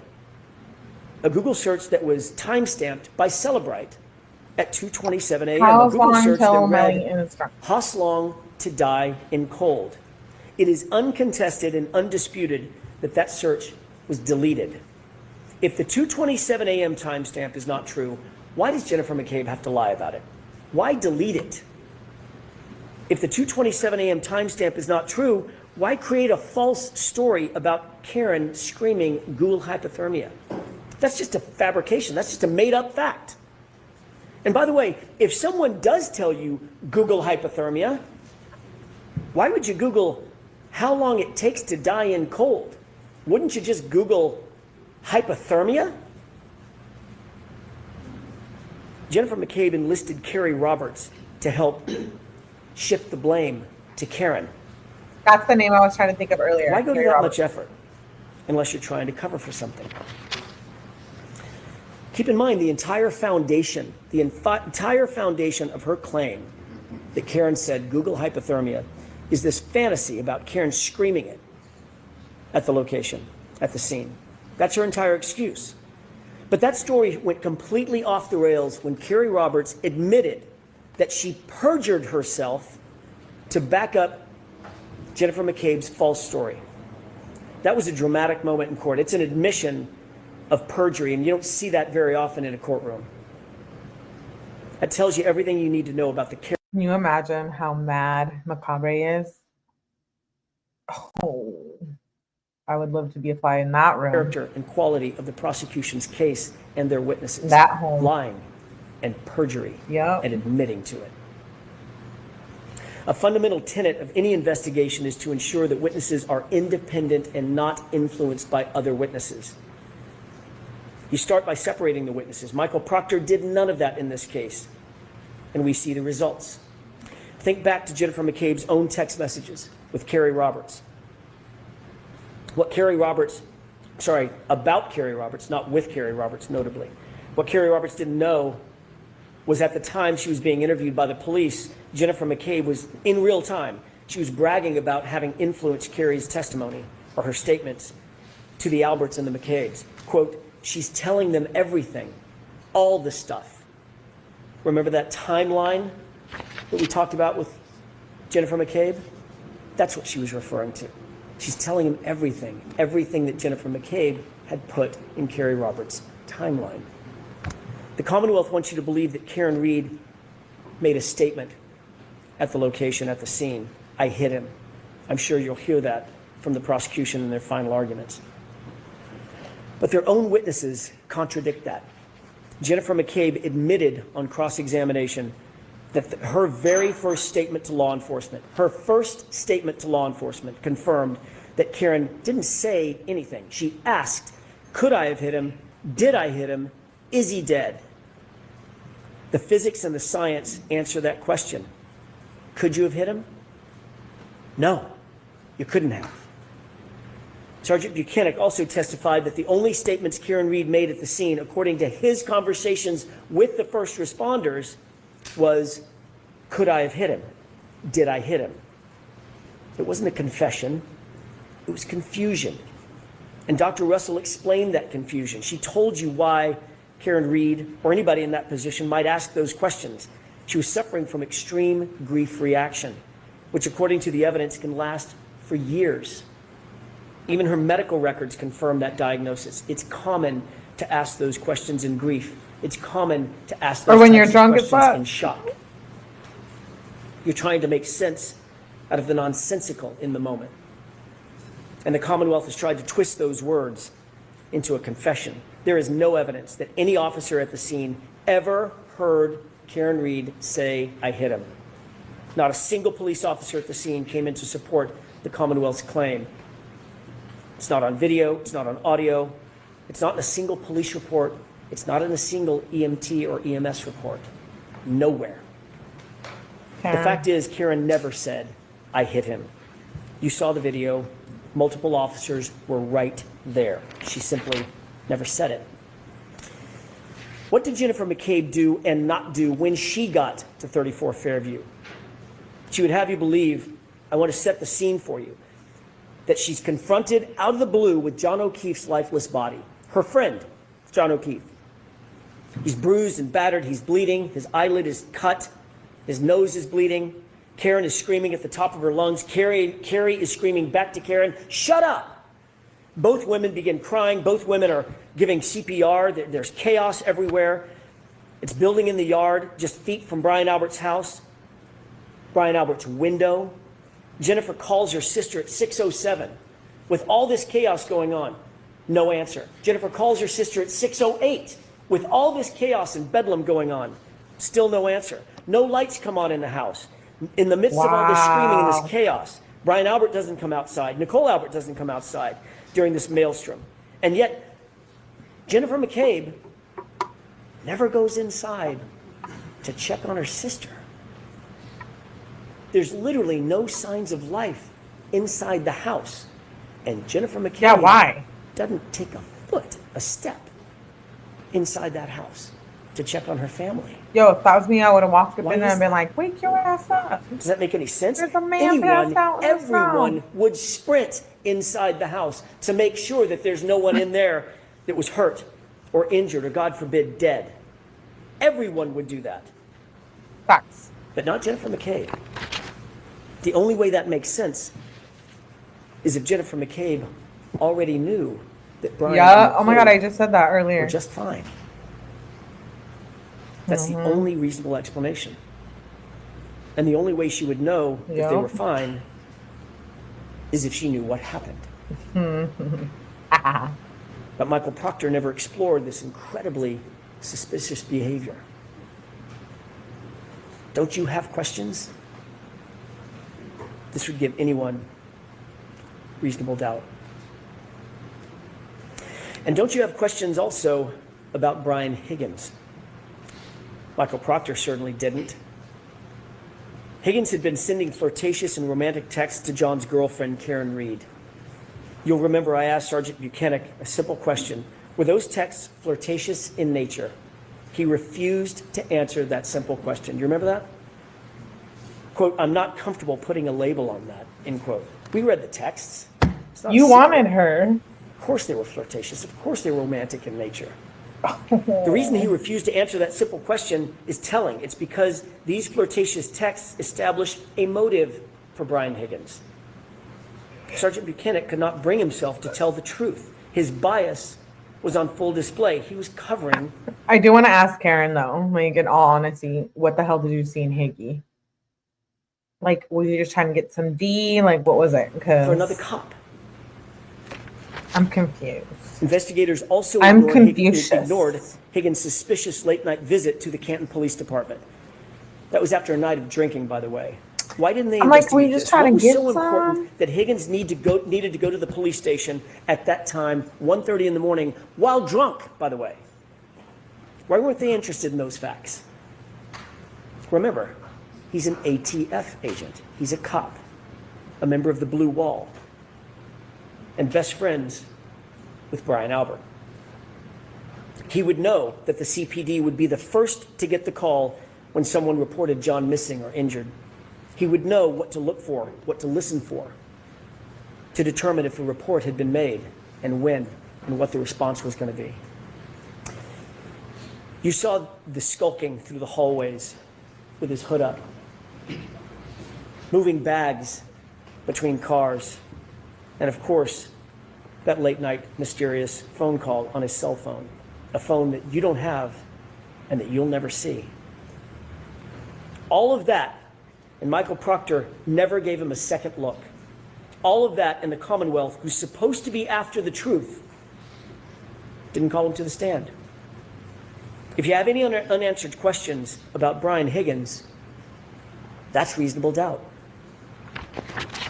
The police didn't interview Brian Higgins on January 29th, 2022, but he was at the police station, as we've just seen. You heard evidence that Higgins and Chief of Police Kenny Berkowitz, also good friends, were in the Sallyport together with the SUV for a, quote, wildly long time.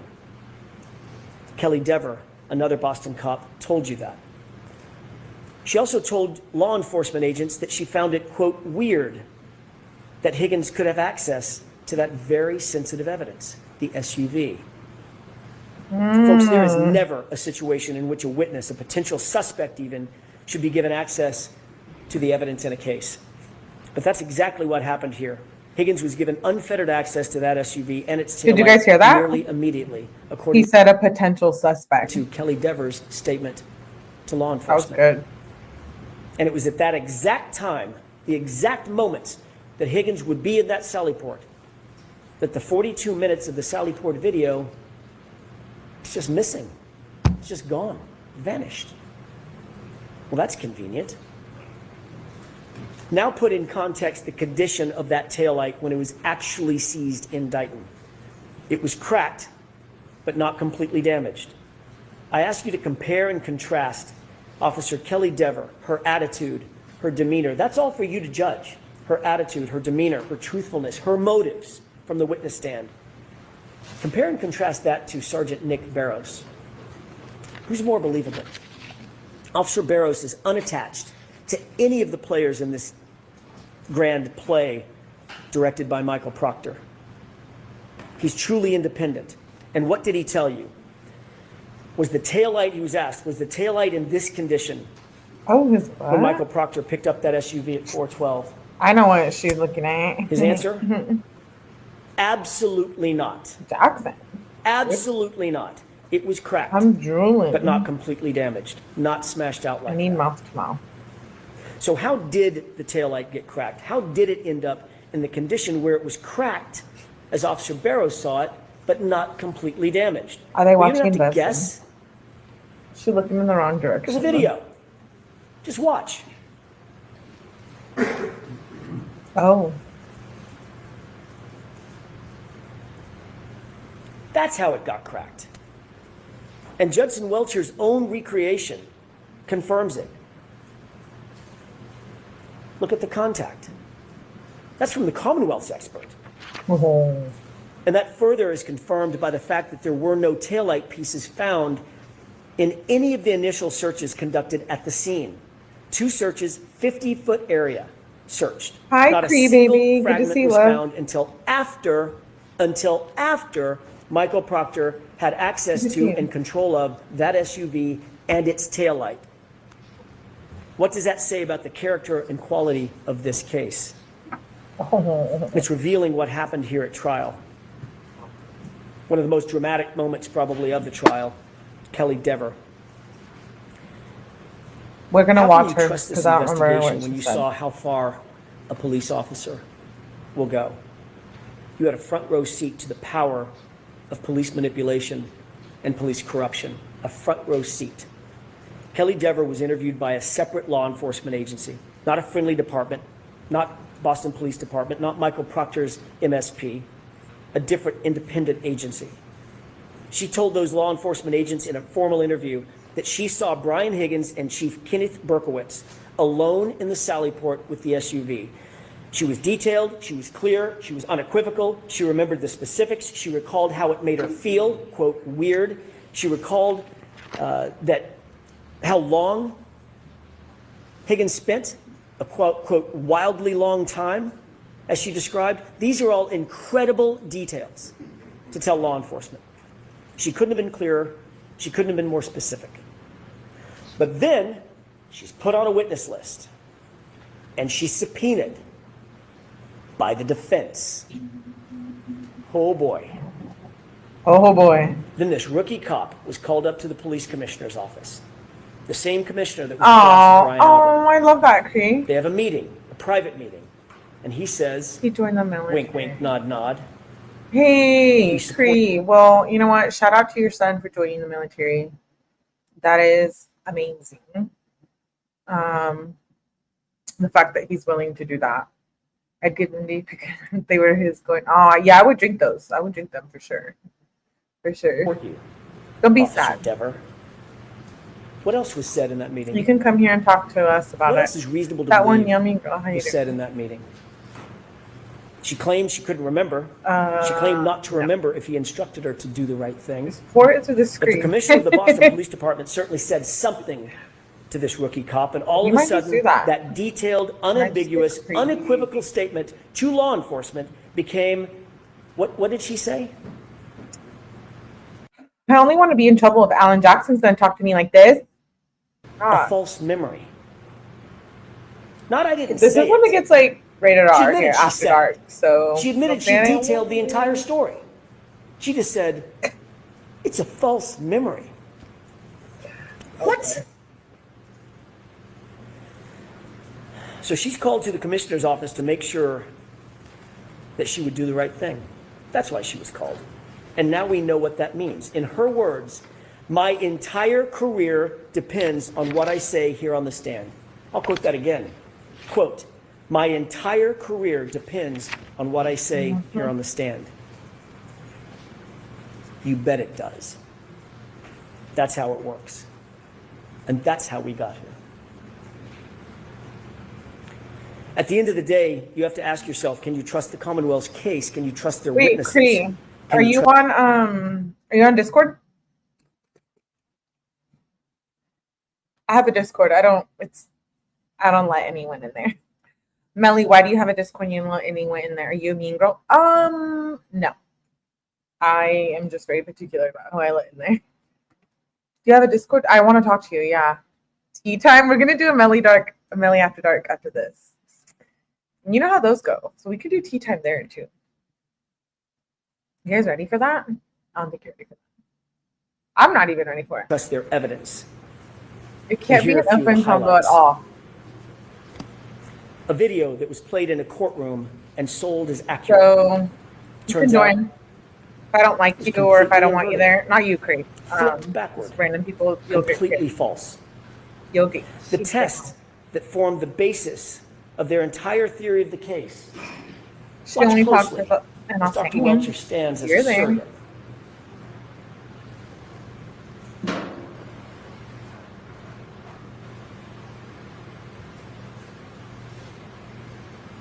He reminds me of somebody that Is that a righteous Who? test? Which? Or is that a manipulation? Dr. Welcher tried to... Shout out to Chris for the super chat. Thank you. Thank you. Will you click on it, Cree? Thank you, Chris, for the super chat. I appreciate you doing all the right things. Oh, that's so nice. Shout out to Chris. Thank you, Chris. deceive and fool you by leaning into the car, manipulating the results of his own test. When the truth was revealed by Dr. Rentschler, the Commonwealth spent the next hour cross-examining him about how that test was meaningless. It actually didn't mean anything. Well, that's convenient now that we realize it was a manipulated test and it actually does mean nothing. Wait, Cree, it didn't represent the theory of the Commonwealth's case. That's what was suggested. That test does not represent the theory of the Commonwealth's case. Really? Then why was Dr. Welcher playing dress-up in John O'Keefe's clothes, or identical clothes to John O'Keefe, when he was holding a glass? Why was he holding the glass right behind the vehicle? And why was he standing with his right arm oriented to the right rear taillight if he wasn't trying to recreate the circumstance that is the Commonwealth's entire theory? The Commonwealth stood up here with a straight face and told you they weren't trying to suggest that that's how John was hit by the car. Of course they were trying to suggest that's their theory of the case. They only abandoned it 2 days ago when it was revealed by our experts that it's physically impossible. That silent witness, that science, that physics, has become very pesky to the Commonwealth because there was no collision. Dr. Welcher also told you under oath that there were no I'll send you my email and then we can go from there. Tried to deceive you into believing that John's arm might have been broken. I don't know. I didn't see any x-rays, so I can't tell you what the damage was. And then I can either give you my number or Discord or... The Commonwealth has had those x-rays in their possession for 3 years. And again, it took the defense to bring out the truth. The x-rays do not fit the Commonwealth's theory, so you weren't shown. And Dr. Welcher wasn't going to admit it. And I do check my emails. Patty, did you email me? Patty, I feel like you should have my number. Are you emailing me? Because if you are, I need to give you my number at this point. Okay, yeah, email me, Queen, and then I'll give you my number and my socials, then we can go from there. I'll check it tonight after this. I'm not in too much trouble because, you know, Millie After Darks got a lot of shit for the last... Okay, let's talk about it later, but yeah. My goodness. You did, Patty? To the sweatshirt. When? Not recently, right? That was a moment. I'll go back and look. Mr. Brennan, I know a bunch of weirdos stood here in front of you and dramatically held up John's sweatshirt. Not just to the witness, but to you. Oh my God, I'm so bad. And asked Dr. Wolf about it multiple times. Email her for her. You did, Patty? That plexiglass. Asked Dr. Wolf about the multiple holes in the back of the sweatshirt. Can I remember? He interrupted Dr. Wolf. And Dr. Wolf started to look at the sweatshirt and say, well, and he said, how about here? Here's a hole, here's a hole, here's a hole, here's a hole. Dramatically tapping on that plexiglass. It was clear what the suggestion was, that the holes in the back of John's sweatshirt were from January 29th. That's the impression that was expected to be left with you. That's the impression that he wanted to leave with you. Are you emailing me? TikTok me. And that's false. The truth is, the Commonwealth created those holes. They aren't holes from road rash. They weren't made on January 29th. Those are cuttings from the Commonwealth's own crime lab, folks. That's what those holes are. Okay. Thanks for being here. And even with 3 prosecutors, all 3 of them. Did you get another phone finally? Sitting right there in the room at the time. I have a new phone number. I do. Are you talking to me? It had to be the defense to correct that record, to bring out the truth. If we hadn't done that, what impression would you folks have been left with? That's more than negligence. That's dangerous. It's dangerous. I'm going to guess that Mr. Brennan's not going to say much about this. About the fraud that was attempted on you. And if he doesn't, that speaks louder than any concocted excuse that the Commonwealth might come up with. It's shameful. Oh. It's shameful. We are after the truth in this courtroom. You're My entitled heart. to it. Alan Jackson. Demand I can't it. breathe. I need mouth to mouth.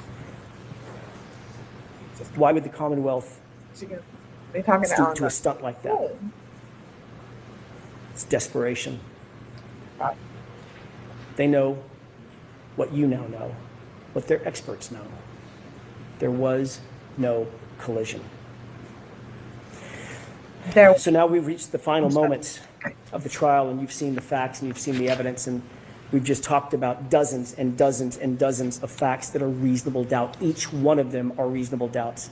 These facts, these note cards that you're looking at, piled high, one on top of another, literally stacks and stacks of them covering the table. As you mentally sift through those cards, realize that every one of them is a massive hole in the Commonwealth's case. Every single one of the note cards represents a hole in the Commonwealth's case. If you're holding mentally even one of those cards, you're holding reasonable doubt, folks. You're holding a not guilty verdict. Reasonable doubt is not a sliding scale. It's a wall. If the Commonwealth cannot get over every one of these dozens of walls, you have to acquit Karen Read. The truth is, Karen Read is not guilty. Not because of technicalities, but because the facts, the law, the science, the physics, the data, they all say so. They demand it. The Commonwealth does not have a theory about how John was hit by the car. They haven't even shown you that it's possible that he was hit by a car. And the reason they haven't is because it's not possible that he was hit by a car. There was no collision. Your job is not to do their job, their burden entirely. It's theirs. They have to prove this case and their theory beyond all reasonable doubt and to a moral certainty. And not only do they not have a theory, they can't prove one that doesn't exist. All you need to know is that the Commonwealth failed. They failed to provide you with a truthful representation. They failed to prove the essence of their case, that John was even hit by a car to begin with. They failed to prove any intent on the part of Karen Read because she has none. They failed to investigate the actual suspects in this case. They failed to present the lead investigator to you.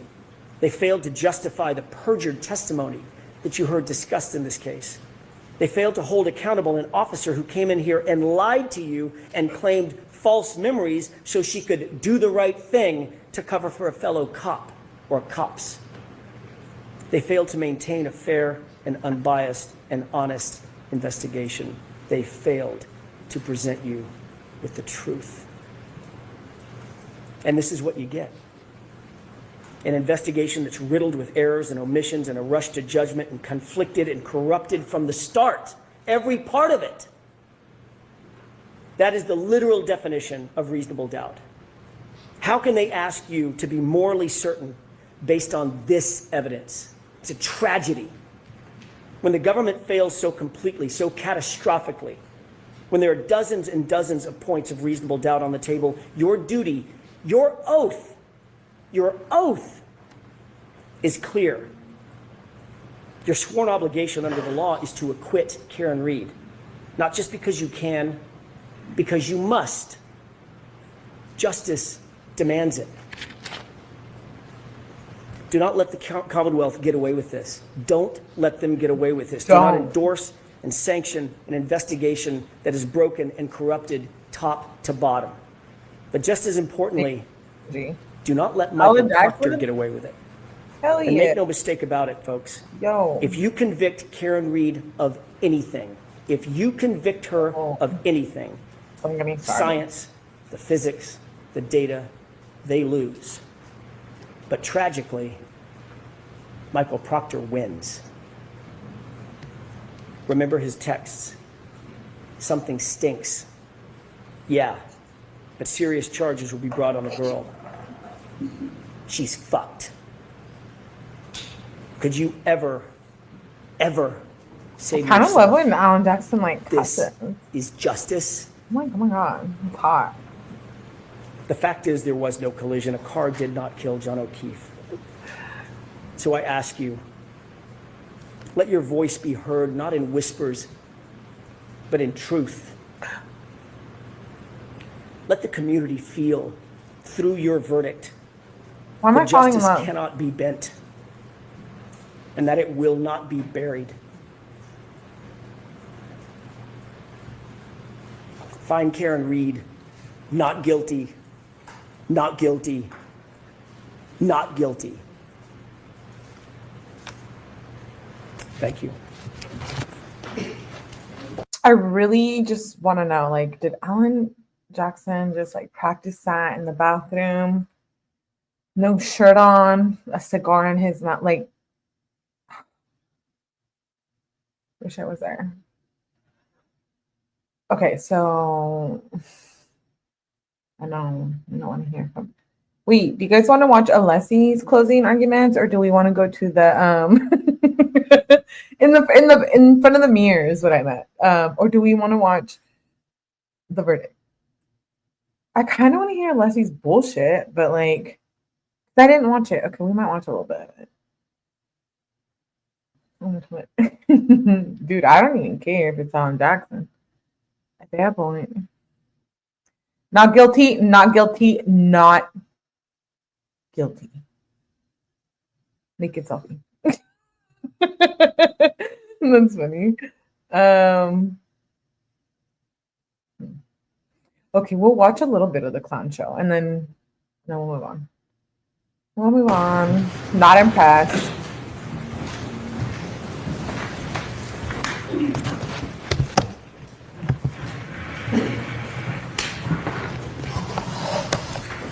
And don't come in the chat, call me girlfriend and baby girl when you ain't not paying my bills, boo. I don't know why you think you have that right. Okay, anyways, moving on. Lord. I need another drink.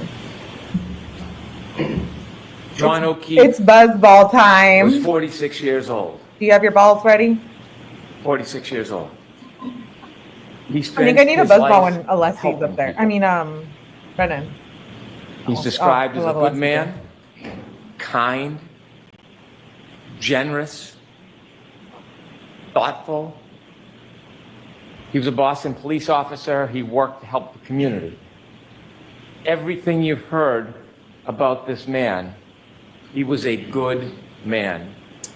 Why am I not impressed by this man? Nothing, not even nothing, nothing. Alessi's my favorite too, yeah. Well, I love Yannetti. You know how I feel about Yannetti. Harry losses. Yeah, I need, Brennan already made me want to get a buzzball. Helped people. He a nerd. When his niece and nephew I like nerds. had nobody, he took them in. He took them in. I need la pasión. I love nerds. I'm a nerd myself. I would consider myself a nerd. But la pasión. I need the passion. La pasión. And I'm not getting that from him. The fuck? John O'Keefe seemed to be the type of person who would help anybody at any time. And on January 29th, 2022, John O'Keefe needed some help. He needed Yeah, who help has la pasión? from somebody else. Give me la pasión right now. You see, John O'Keefe had just been hit by Karen Reed in front of 34 Fairview Road, and he lay on the ground dying. And he needed help. Someone to reach out a hand, someone to knock on a door, someone to make a phone call to 911, even anonymously. Not take responsibility, just to help. And there was only one person Gross. in this entire planet who could help him that morning, to give him a chance. Maybe it was a 33% chance if he met the Isaac Wolf of the world. I got some shit to talk But to give him tonight, a too. chance. And that I'm gonna be one here, person who could help him that morning was this defendant right here, Karen Reed. And she made a decision. In her Lexus with the shattered taillight, debris field all over the front yard, and John O'Keefe lying helpless like a child on the front yard. She made a choice. Am I supposed to be like impressed with this? Like, am I supposed to be shook? I'm not. The words, the vocabulary, I'm not impressed. And I'm not just being a dick, because clearly we know how I feel, but yeah, maybe the people inside the nah, you just lying. Like a child, that's sick. I'm just saying. Choice. What is this?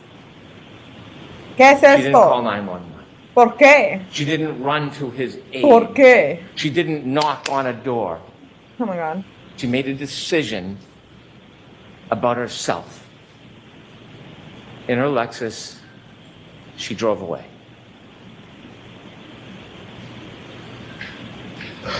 She was drunk. She hit him, and she left him to die. She was drunk. She hit him, and she left him to die. Why are you trying to copy Alan Jackson? Not guilty, not guilty, not guilty. And he just did the same thing. Before I go through in detail He's the a evidence, copycat. let's talk a little bit about the evidence as a whole. She was drunk. Ultimately, the jury She said was he's full drinking of that shit and night. we concur. She was drinking McCarthy's with John. She was drinking at the waterfall. Her blood was taken with samples of a retrograde analysis, almost 2 to 3 times the legal limit. She was drunk. She hit him. The timeline in this case is beyond dispute. You can accuse, assault, characterize, malign, twist. The timeline doesn't change. It is data. Data is data. The black Data box, is data. the forensics from the SD card, we know exactly step by step where they were. We know in that window, she hits him because he never moves again. His healthcare data, the temperature on the battery of the cell phone, the physical evidence, the debris field, the DNA, the hair.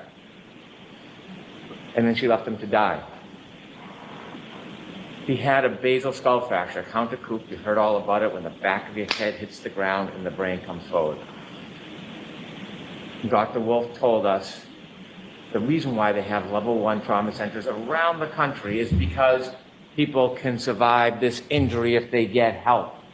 That's why they have this care. That's why they have these hospitals. But you gotta get help. You gotta get help. And if you don't, you develop symptoms, ecchymosis, raccoon eyes, your brain swells, and you die. Wow. She was drunk. And that night was a recipe for disaster. But before we get to the drinking, in some ways, the fate of this night was sealed well before that night. Because This is terrible. John O'Keefe and Karen Reed were in a toxic relationship. This relationship was crumbling. We hear lovey-dovey, and it was crumbling, and we know it. So many people do that. And we know it because a month before, his niece Kaylee talks about when they went to Aruba. It should have been a wonderful event. It was discord. It was fighting. It was aggravation. And when they got back, Dude. the discontent was palpable. Miss Reed reaches out to Brian Higgins, text messaging. John O'Keefe, the relationship is crumbling. And you heard a little bit about what that relationship was like. Kaylee, his niece, told you, when there was an argument, John would do what John does. He would walk away. She described for you one time, to get away from the scene, he walked into his bedroom. But Well, John didn't walk away from the bar. I'm not dissing John. I know John's a victim of this.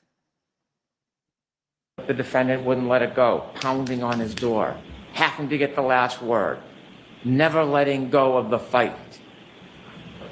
Kind of mirrors what happens on January 29, 2022. And maybe outward appearance, they got along.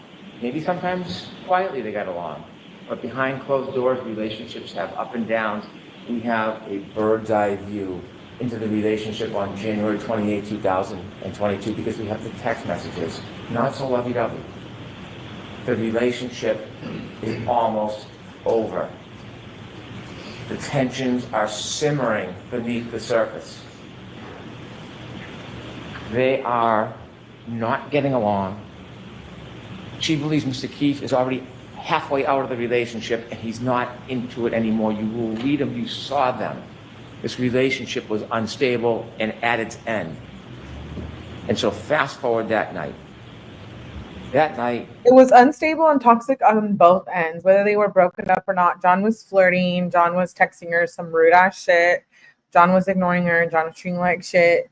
Karen was drunk, jealous, calling him, blowing him up. So would I. I would be too. I'd be like, what do you mean you're not coming home with me? What do you mean? You make you blow and then blame you and go silent. after this discord, after Don't the even argument, play. Y'all would they do go the same out and thing. what do? You guys don't want to They drink. And they drink a lot. So he drinks a lot, and Karen Reed drinks a lot. You've seen the McCarthy videos. You can call it 6, 7, 8, whatever you want to call it. You can see the shots into the mixed drinks.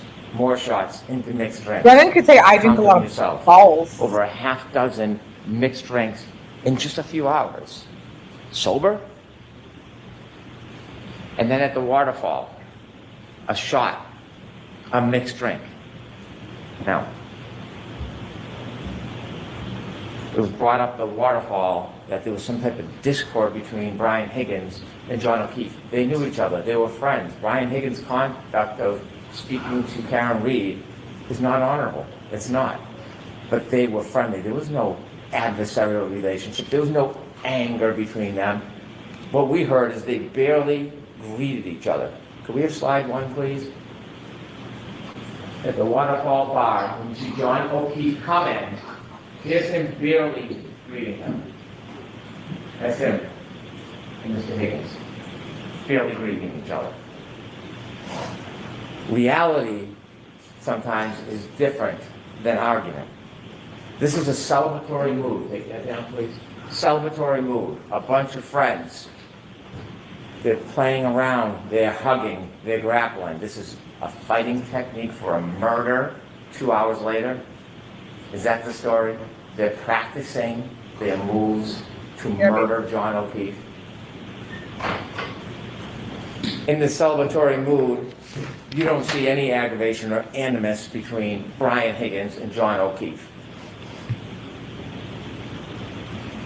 Inevitably, the next morning, Karen Reed is brought to the hospital and they take her blood. Now, the government doesn't have to prove that she was drunk. It is either that she's over the legal limit, 0.08, or she had enough alcohol to affect her ability to operate a motor vehicle safely, but you will know that she was far beyond the legal limit. After the retrograde analysis, almost 2 to 3 times the legal limit. Almost 2 to 3 times the legal limit. Now, it's been intimated, not come out and said, that maybe she went home and started drinking after she got home. No evidence, mind you, no evidence. And that somehow that is why she had a high blood alcohol level. It's not appropriate for me to comment on the credibility of another attorney's argument, so I won't do that. But Karen Reed will do that for her. So if we listen to slide 2, she'll tell you exactly what she thinks about that claim.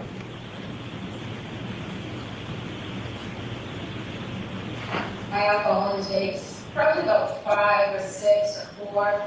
The drinks that they report me at McCarthy's, which is where I consumed most of the alcohol, was the weakest spot in time. It tasted just like old soda water with lime. Slide 3, please. I wouldn't have gotten on the expressway. I would have gotten on the expressway at 12:15 on January 29th. And it was quiet, the roads were very quiet, you can see on the videos. What did I miss? And I was going, when I've had a few drinks and I drive, I always go extra slow, so I know my alerts aren't as sharp as they should be. But I shouldn't be driving. Thank you. What was that You can supposed keep to right when prove? you get home.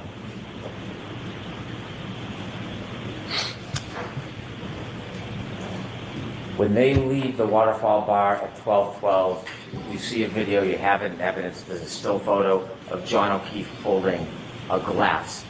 Not from the Albert's home. He didn't sneak into the house in the cupboards and grab a glass. From the waterfall, you see him with a glass, and in it is a straw. Take a look at that picture. And now from 12:12 on, we virtually have a historian in the data that tells us This guy bugs exactly me where he so went. bad. Exactly step by step where he went. And how do we have that? Well, we know the defendant's car had like a black box, and Judd Welcher, Dr. Judd Welcher,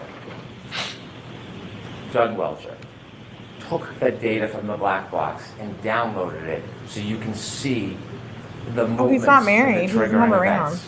And then Shannon Burgess, well, you don't like what he says, don't attack the data, attack the man. He can be mocked for his LinkedIn profile or his Lolly is unupdated not impressed. CV. But what he did is he found a key, critical piece of this case that did not exist before. He found it recently. And it was that SD card. The SD card that everybody missed, including the defense expert. Everybody missed it. So as much as you want to make fun of him, Shannon Welcher found the key so that we could have the time and date and location coordinated for an impenetrable timeline that can't be broken. That's what Shannon Burgess did. And so we know on the way from the waterfall to 34 Fairview, Ms. Reed is driving drunk. Mr. O'Keefe is in the passenger side of the car, and they're heading their way to 34 Fairview, and they get lost. And now we have more data because John O'Keefe has a cell phone. And I said it at the beginning, it is a historian. It doesn't suffer from bias, it doesn't suffer from prejudice, it doesn't suffer from memory loss. It has data on it.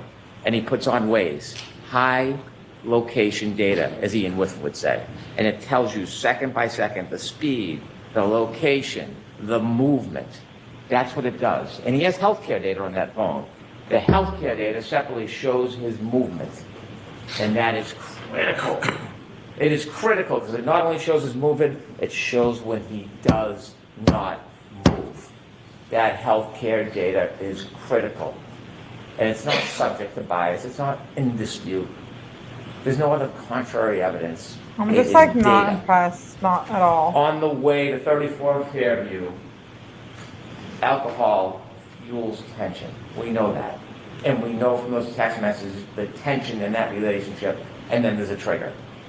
There is a trigger on the way because they're lost, and when John O'Keefe calls Is this Jen John's McCabe for dad? directions, Jen McCabe says something Dude. that triggers what's going to happen next. Could I have slide 4, please? Very close to the outlets. In fact, when Jen was navigating John to the outlets when I was driving, she said it's near Ashley's house. Ashley and John had hooked up prior to John and I dating.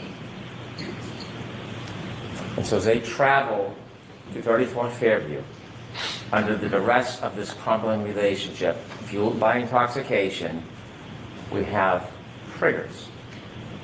Now, we know on their way there, we know from the data, where they went, how they moved.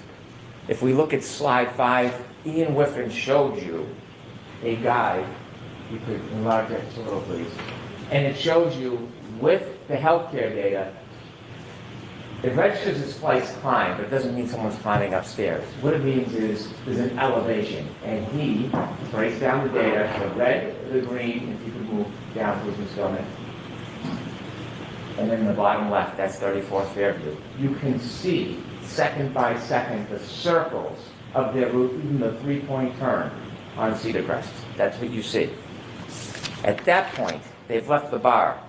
Remember, the battery temperature was 82 degrees. They're now in a car. It's now 77 degrees. Think about how accurate the battery temperature is, that it reflects the difference between being in a bar and being in a car. They take a 3-point turn at Cedar Crest. And because of Shannon Burgess and because of Judd Welcher, we have the data, and it's a triggering event. Remember, if there's an acceleration past 30%, it registers data on the car, and that's exactly what happens. Is a 3-point turn, and it all lines up with the cell phone after you synchronize the times. Lolly does It's not that look simple. impressed. It's nothing complicated. There's nothing tricky. There's nothing devious about it. It's data. They do the 3-point turn, and you can match the cell phone clock with the Lexus clock, and when you do, you can reconcile the difference. There's been a lot of talk, a lot of argument, a lot of fights. Shannon Burgess says 21 to 29 seconds. Mr. Disorder comes in. Unfortunately, he wasn't able to actually do anything. He wasn't given the invitation to test the data. He just looked at the report and made criticisms like a Monday morning quarterback. But even he, looking at the data, says, well, it's 3 seconds off or 2 seconds. Same window, same time. We can have all the arguments we want. They're there, they're together. The data matches up perfectly, perfectly. And so they make their way down to 34 Fairview Road. They don't stop. They don't stop at the driveway. They don't stop. And John O'Keefe gets out of the car. They go to the flagpole, and we know for 2 reasons. One, the data. And secondly, Mr. Nagel and Ms. Mason at Cedar Crest, at that intersection before it goes down to the right, they meet. They let Karen Reed go first. They follow behind in the truck. Now, at this point, Mr. O'Keefe has about 8 more minutes before the beginning of the end of his life. And he's in that car. He's in that car for most of it. Because I Ms. do feel Mason bad for John's and parents. Mr. Nagel don't see anybody get out of the truck. Nobody I really crosses do. the lawn. Nobody goes to a garage. Not just because they didn't see it. And they didn't. Not because they didn't see it. Because the healthcare data on the phone shows that John O'Keefe is not moving. The car is stopped at the flagpole. The healthcare data stops. The battery stays at 77 degrees. The data is the data. You can't change it as much as you want to. It's data. And they sit at that flagpole for minutes. It's 12, 24, 33 when they get there. They're there past 12:30. Remember, Ms. Mason and Ms. Nagel said they were there about 5 minutes and then they go. It's not exact, but about 5 minutes, they said. So there's about 2 minutes left for John O'Keefe. And what are they doing in those 2 minutes? What are the last 2 minutes of his life that he can remember that would be open to him? They're arguing. They're arguing. They're arguing. And we know they're arguing because Ms. Reed tells us through first responder Becker. She was sad. Remember, he sees her in the back of the ambulance and he's trying to calm her down? She was sad because her last moments were arguing. They're in an argument. That's why they're not going in the house. But John O'Keefe decides to get out of the car, and we know because the dome light goes on. That's what happens when you open a door. Whether he's bent down, he's standing outside, or on the other side, the dome light is on. And then you see the data. John O'Keefe begins to move. 12:31:56. It's the first time he has moved since they got to the flagpole, and it will be the last time he moves in his life. And he moves to 20 seconds. Ian Whiffen said that the satellites, they move, they reconnect, they pull information. He's no longer on high frequency data because waves are shut off. Now it's more random, it's low frequency. We would never suggest, and Mr. Whiffen did not claim, based on location data alone at that point, you can tell exactly what John O'Keefe is. What he said is it was readings all night. The bullet is always near the flagpole. That doesn't mean he was always near the flagpole. He could have moved. He could have moved in the circles and come back. Location data is consistent with him never leaving the flagpole, but that in itself is not enough. But there's more. There is more. There is the healthcare data. There is the temperature of the cell phone battery. And so he moves to 20 seconds. It turns west. It does not say he walks to the house. That's not what the data says. It doesn't say that he goes straight line and he walks over to the door. In fact, Could he even get to the door in 75 feet? Could he get there? Because when the investigator for the defense testified, he measures from the driveway. He never stopped at the driveway. He never measures from the flagpole. He never measures from the flagpole to the garage door. So this is of his life. And he moves. And healthcare data registers his steps. It could be pacing. It could be a straight line. It could be shaking the phone. I'm not We don't impressed know. with this closing argument We at don't all. know everything. We don't I'm know not. every little detail and every little second. We don't have to. That's not doubt. That's not reasonable doubt. We know for that 20 seconds he's moving. And in that 20-second window, when he moves, he has his phone and he looks down, 12:32:09, he sees a text message from his friend, 𝐁𝐞𝐜. And he looks at the text message and he closes it.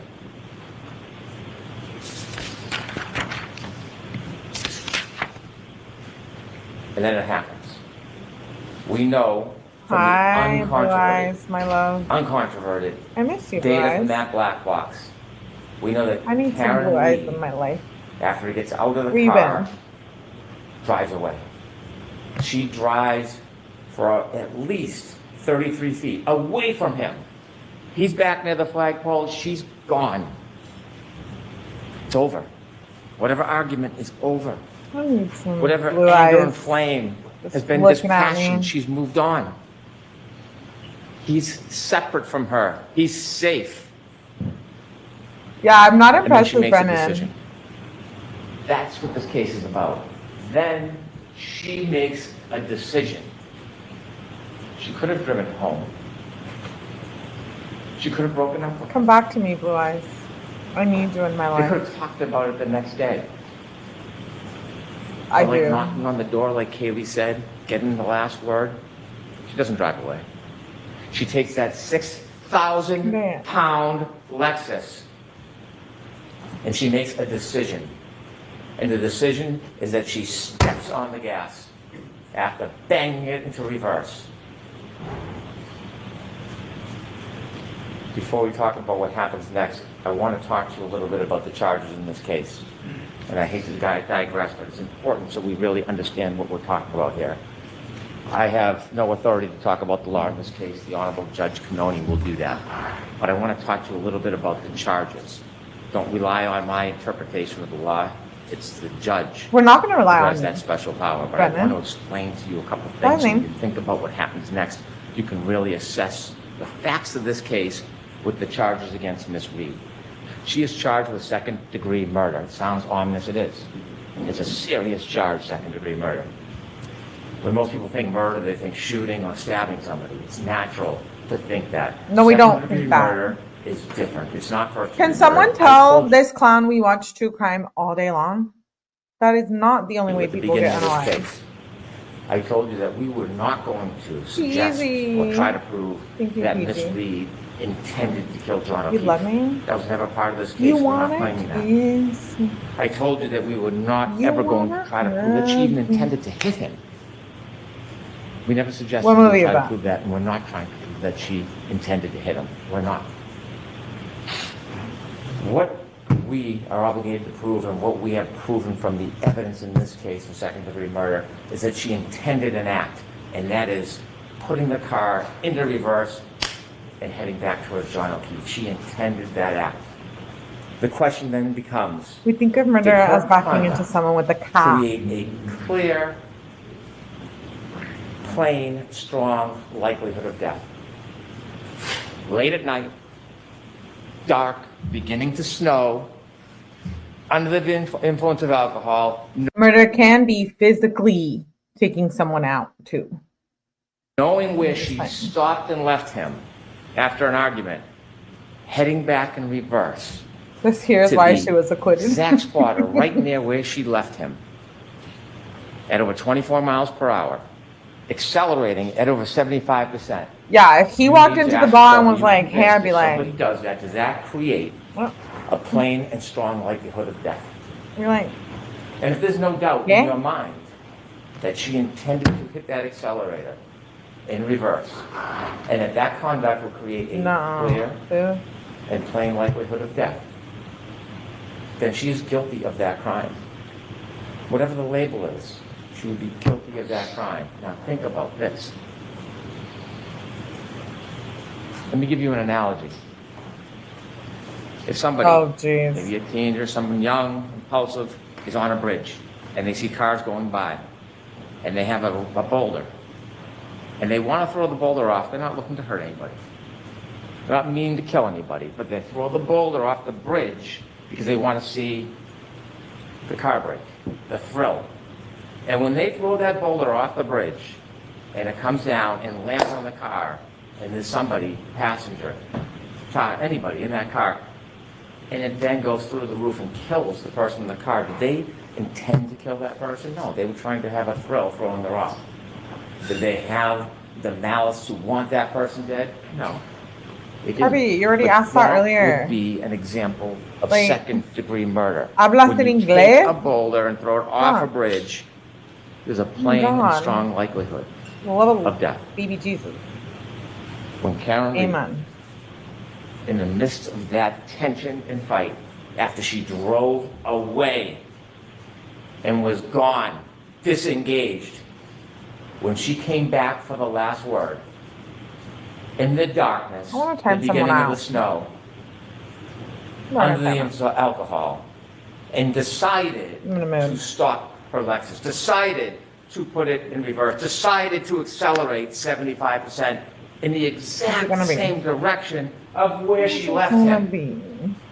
and then hit him, and he died. I suggest to you that is second-degree murder. The other charge, operating under the influence of alcohol, manslaughter. It's different. It's a totally different and separate charge.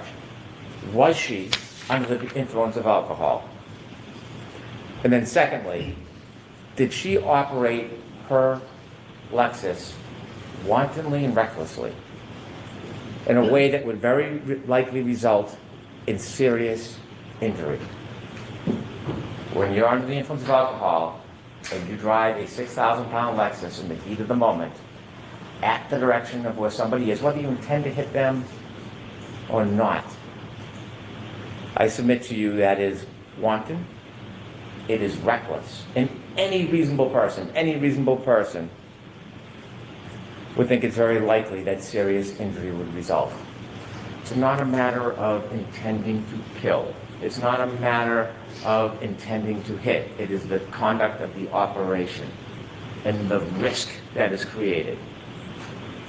And so those two charges are two of the three. The three is leaving the scene, knowingly causing death. And we'll get to that. So now, sadly, we need to get back to 34 Fairview Road where we left. We know from the text stream data This that she drove is the 33 prosecution. feet at least, because it only picks up a 10-second Internal, window. so- And when it starts to pick up the data, You don't know what's we going know on. she's driving at a speed. So it's more than 33 feet. We just don't know. And then when she comes back, she covers the 33 feet and 50 more. What's your real 80 name? feet. 80 feet. Over 80 feet.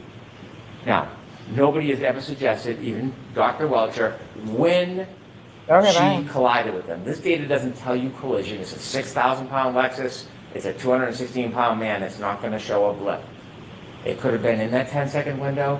It could have been 2 seconds after. It could have been 4 seconds after. But it's in that pocket of time, and we know it. We know it because when you reconcile the data with the phone, that 20 seconds is in the same window of that 10-second window coming back. So even if it's a couple seconds later, 4 seconds later, whatever Mr. DeSorgo wants, he stops moving. John O'Keefe stops moving. Forever. Forever. Next slide 6, please.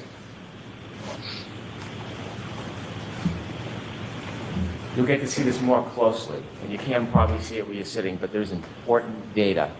Data doesn't lie. And you will see acceleration, 75%. You will see speed, 24 miles per hour backwards. You will see distance over 80 feet. That's what you're going to see in this data on that night. Anger, although not necessary in any of these charges, anger can be inferred for somebody to come back that hard, that fast, that reckless, that obvious, likely to create a plain and strong likelihood of death. That data tells a story that can't be changed. Can't be attacked. ARCA, they did some crash test dummies. You know what else they do? Text string data. There's nothing about that data that is uncertain. Nothing. Can you take that down, please? When Ms. Reed hits John O'Keefe, collides with John O'Keefe, we don't know if he went in the air a foot. We don't know if it was how much of a clip it was. We don't know if he stumbled back. But we know there's a collision. There's no doubt there's a collision because her taillight's all over the yard. It's all over the yard. And when he falls back and he hits the back of his head, his basal fracture, he's then lying there helpless. When Miss Reed leaves, she leaves behind tons of her taillight all over the yard. All over the yard. It's called the debris field. And you've seen videos. You can't replicate the exact contact. You can't because you would need where the person was hit, how fast the person was going, but you know what happened because when you look at the debris field, when a light is broken, it's no different than what was on the front yard. It's no different. She leaves him behind. She leaves her taillight behind. She goes home. And on her way home, you know she's still angry. You know she's still angry because... How do we know she's still angry? Voicemails. Slide 7, please. Dude, I can't. Healthcare starts at 12:31:56. 12:32:04 to 12:32:12 is the data which is adjusted when you reconcile the clocks in the Lexus. 12:32:09 is when Mr. O'Keefe closes his phone after looking at Jen McCabe's text. 12:32:16 is his last steps. Mr. Disorder says that red range should move a little bit, 2 or 3 seconds. They can move it 4 seconds, 5 seconds. It doesn't matter. It's all in the same window. It doesn't change. If we could have slide 10, please.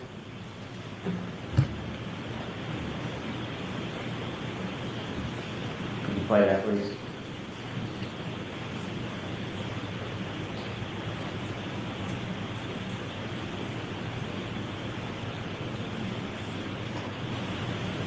Thank you. Each one of those pegs represents 10 feet. You can't place that car where it was in front of Fairview. You just can't. The data doesn't tell you that, but that tells you the movements of that car. Now, as John O'Keefe sadly lays on the ground, abandoned, you're going to have to ask yourself a question for charge number 3, leaving scene knowing somebody was injured and then died. You're going to have to ask yourself, is there evidence that Miss Reed knew that she had hit him? Yeah, I'm not Don't need to impressed prove it for murder too. Don't right need now. to prove it for OUI manslaughter. I think he's a For the loser. third charge, Commonwealth has to prove beyond a reasonable doubt she knew she hit him. We weren't there, but there was an eyewitness. There was a guide. And that eyewitness tells us that she knew. And that eyewitness is Karen Reed herself. She tells you that she knew. Could we have slide 8, please? Could I have hit him? Did I hit him? How could that have been? I mean, I don't know what that could have been. It was howling wind. I had YouTube blasting on the stereo. And I thought, did he somehow try to flag me down, which was the reaction I was hoping to garner as I slowly pulled away from the house. Did he come out and maybe trip or bend over to pick up his cell phone and I ran over his foot and then he passed out drunk? I mean, I didn't think I hit him, but could I have clipped him?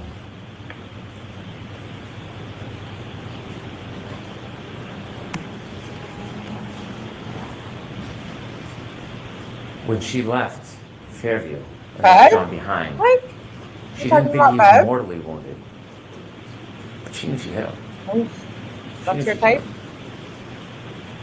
And so when she made her way back home, not only did she leave debris field all over the front lawn, but she took evidence with her too.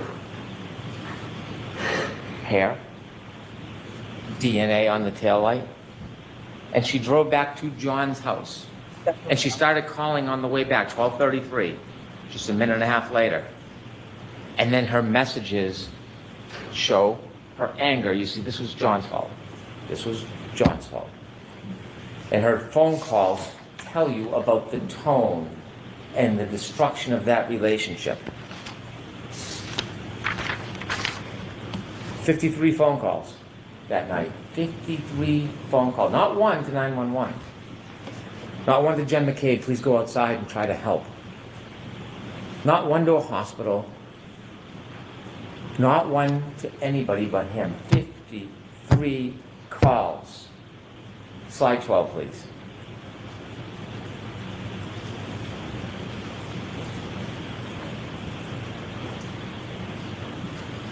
Can you play voicemail one, please?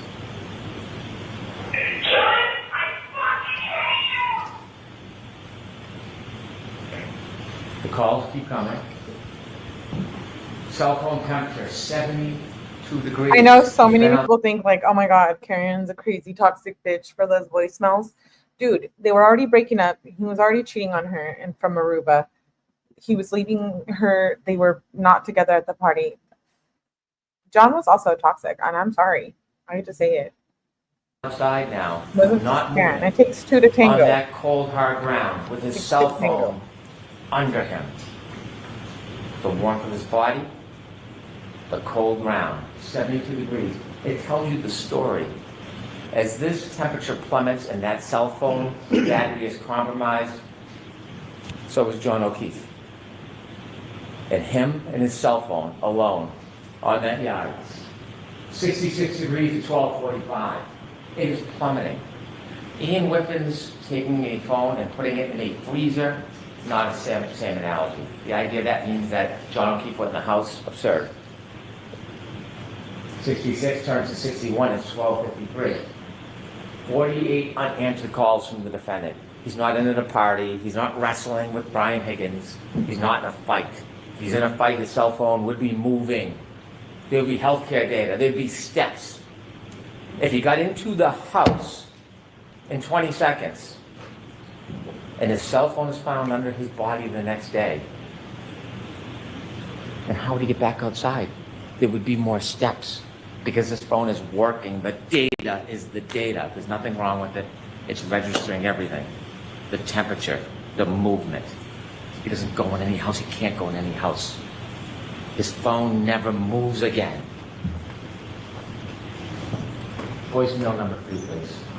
Listen to this. John, I'm dealing with a fucking kid. Nobody knows what the fuck you want, you fucking pervert. Did you hear that? Nobody knows where you are. It is 12:59. John O'Keefe has been on that lawn for about 27 minutes. She hasn't called anybody else, hasn't spoken, has no information. Nobody's called her. You'll see her phone records. And she says, nobody knows where you are?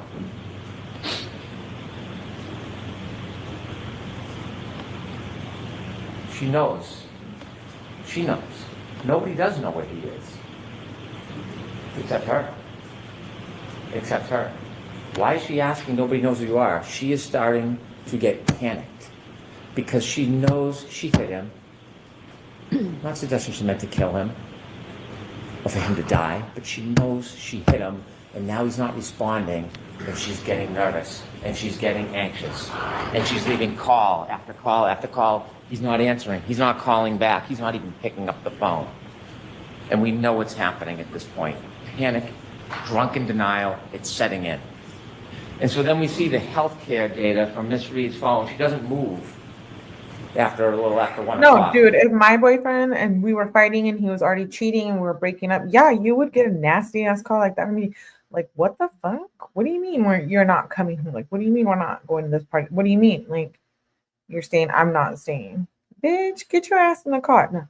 I would say same thing to make him call me if I would. Yeah, which I agree. She could be sitting, No, your she child's could fine in be the falling car. asleep, but she doesn't move for a while. But she wakes up. She wakes up early the next morning. You can take that down, please. And when she wakes up, she doesn't call Jen McCabe and say, "Where's John?" She doesn't call Brian Higgins. Has his number, has been texting with him. "Hey, was John at a party with you? Did you see John tonight?" She knows exactly where she is, and she's frantic. So she wakes up Kaylee, that young girl at the time, and she says, she's panicked, she can't understand what she's saying. "Call Jen McCabe. Call Jen McCabe." Why is she calling Jen McCabe? She calls Jen McCabe. You know what she doesn't say when she calls Jen McCabe? "When did he leave the house? What happened last night?" No. She calls and says, "I left him at the waterfall. I left him at the waterfall." See, now it's gone from panicked to self-preservation. "I left him at the waterfall." And Jen says, "Left him at the waterfall? He saw you in front of the house." Click. Hangs up. Hangs up. So then she calls someone that she doesn't know very well. She calls Carrie Roberts. But now she has to pivot because someone has seen her in the exact spot that John will be found soon. Whether she's the first one there or somebody else, John will be found. Maybe Lucky missed him. It's a snowstorm. You can't see. But someone's going to find him at some point. So she calls Carrie Roberts. It's no longer she left him at the waterfall. She pivots. And she calls, "Carrie, Carrie, Carrie. John's dead. I think he got hit by a plow."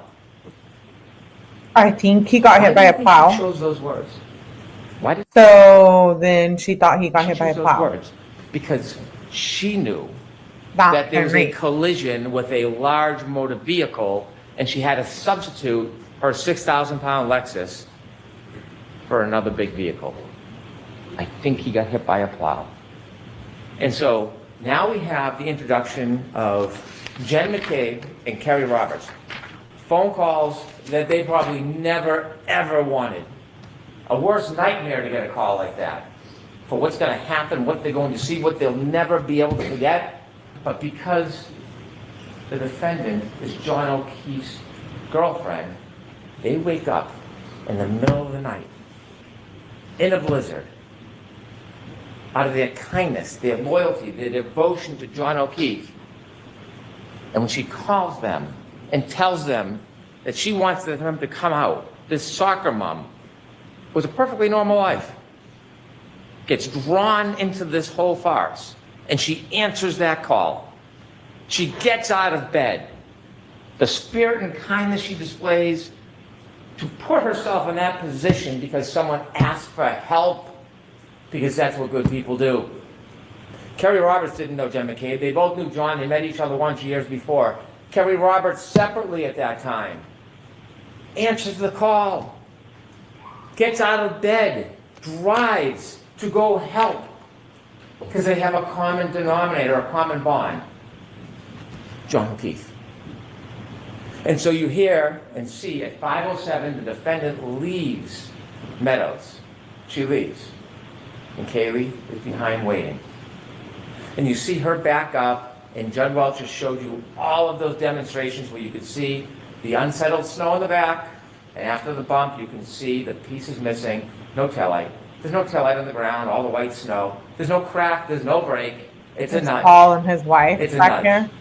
here. But the taillight has know. already been broken because And when my you look at the opinions video, about John O'Keefe's not one brother. little piece, it's still framed, little angle with the light, the brakes are. You take a look. You Look go at to the slow it appellate down, judge. He looks like- You see the exact same What's that face? piece is missing. Going on Because it's that face. back at Fairview. That's why it's missing. It's not there. It's back at Fairview. And then she leaves at 5:07. She gets to Jen McCabe's about, 5:35? 28 minutes. He needed to look at his It's about a notes for 10-minute that. ride. Where does she go in 28 minutes? Where does she go? We don't know. We don't have data for that.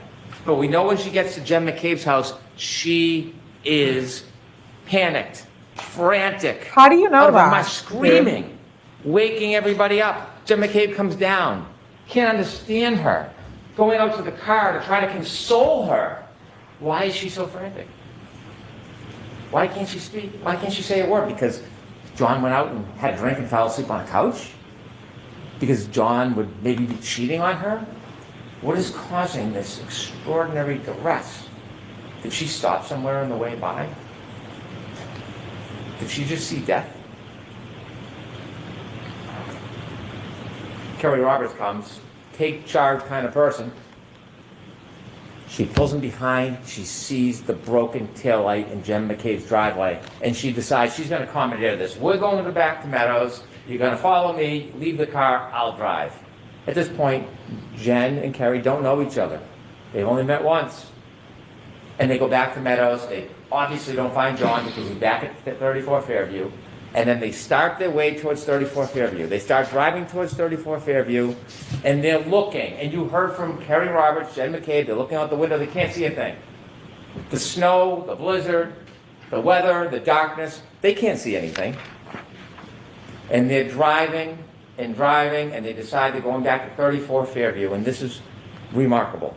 This is remarkable. When they start their way past towards 34 Fairview, they get close. And when they get close, they can see nothing. But the defendant screams, "Stop, let me out." And they look around and they say, "What? Let me out, let me out." She does not see John O'Keefe. She knows where he is. She knows exactly where he is. She knows where to find him. She knows where to expect to find them because she knows where she left him. She tells us. Slide 13, please.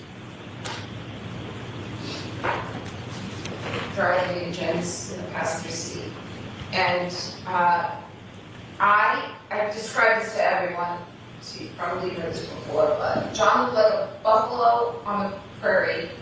It was just a lawn and a heat that it wasn't a bush or a hydrant or a dog. It was a weird shaped lump at that time in those elements. And I was looking to find him on the side of the road. I was expecting I'd find him. Thank you. A weird shaped lump in a blizzard, and you equate that to John O'Keefe? A weird shaped lump, not like a bush, and that is John O'Keefe? She tells us she knows where she left John O'Keefe. And so they go over to Mr. O'Keefe, Kerry, and Karen. And she's upset, there's no doubt. I am not for a second trying to deprive her of the unrest and the trauma that is happening at this scene. Doesn't change what happened before, but I appreciate the trauma. And they're trying to help him. And guess what happens when they first move him around 603, 604? Ian with him, data.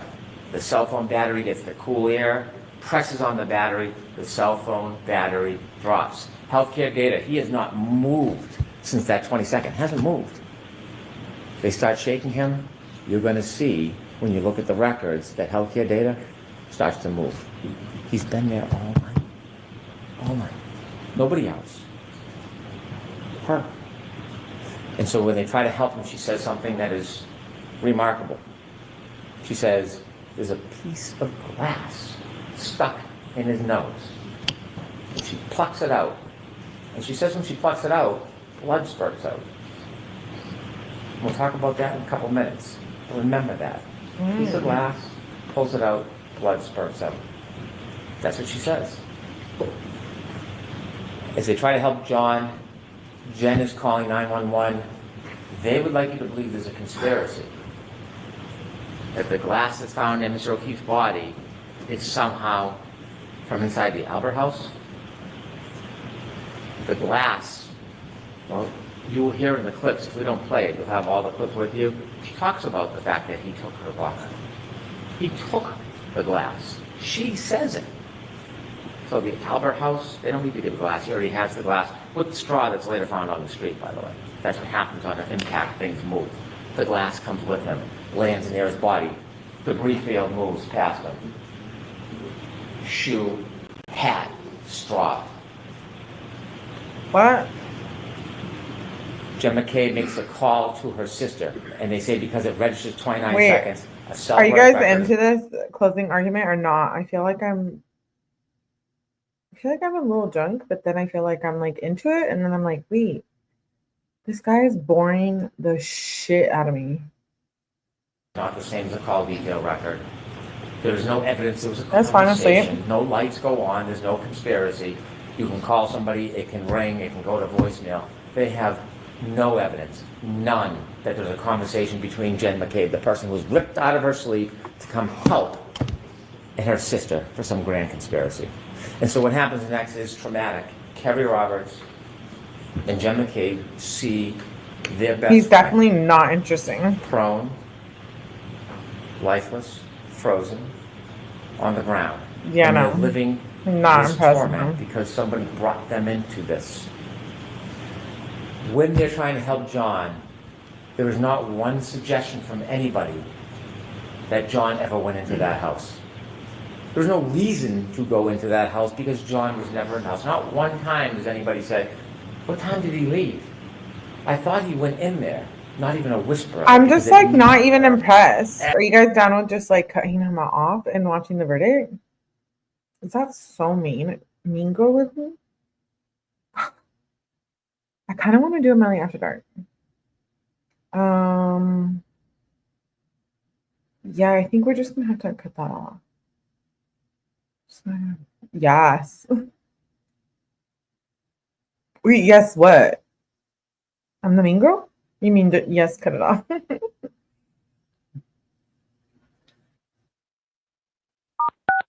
You are unmuted.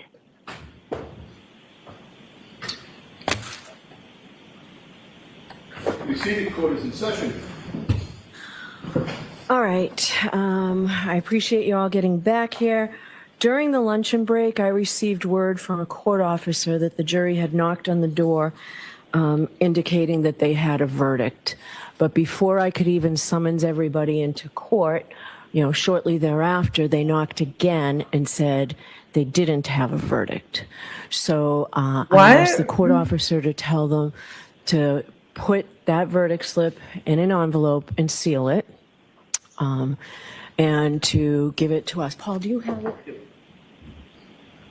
Thank you. I'm so confused. I haven't seen this. It's been sealed. I'm now going to seal it in the legal sense. So this is sealed. No one will have access to it. It will be preserved and made part of this record.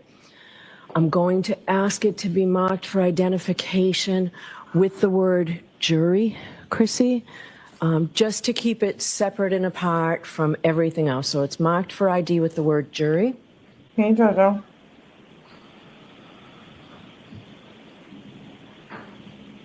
It's all Bev's fault, ultimately.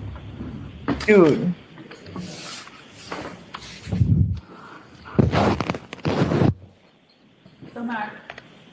All right. So we do not have a verdict because, as we all know, there is no verdict until it is announced and recorded in open court. So we are still awaiting a verdict. Because it took That is being such a shady biatch. a while to pull this together, I would ask that everybody remain in the building until the end of the day. So we'll see everybody. She's referring to the first trial. Wait, that's it for the verdict?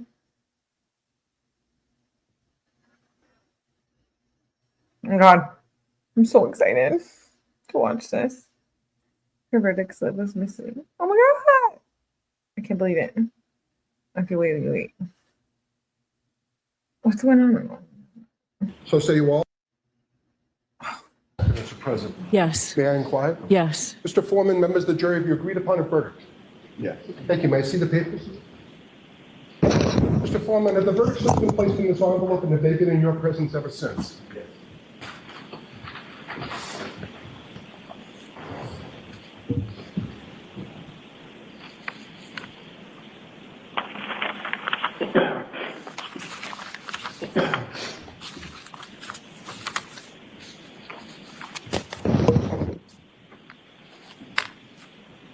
Oh my God. Mr. Mr. Foreman, on docket number 2282CR117001, murder in the second degree, what say you? Is the defendant at the bar guilty or not guilty? Not guilty. So say you, Mr. Foreman? So say you? No. Do you agree? Yes. Do all of you agree? Yes. Thank you. 002, what say you? Is the defendant at the bar not guilty or guilty? Not guilty. Of. Is not guilty or guilty of that charge or any lesser included charge? Thank you. Specifically, number 5, operating under the influence of liquor by operating a motor vehicle with a blood alcohol level of 0.08 or greater. Correct? Yes. So say you, Mr. Foreman? Look at Alan So say you Jackson. all? 003, what say is the defendant at the bar They already leaving the scene know. after accident resulting in death? Is the defendant not guilty or guilty? Not guilty. So say you, Mr. Foreman? So say you all? Jurors, hearken your verdict as the court records that you upon your oath say the defendant on 001 is not guilty, on 002 is guilty of operating under the influence of liquor, and 003 not guilty. Thank you. All right, jurors, everybody please be seated. Jurors, we thank you for your service. We're going to send you back. You're not even services crying. complete. I'd like to come back and talk to you for a little bit afterwards, so thank you very much. You nutty. All rise. You better come bring your ass over here. Call me.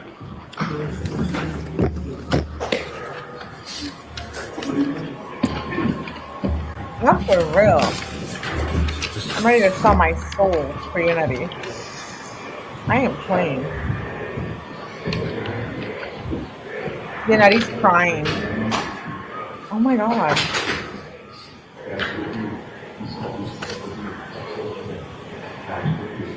Media, please exit the courtroom immediately.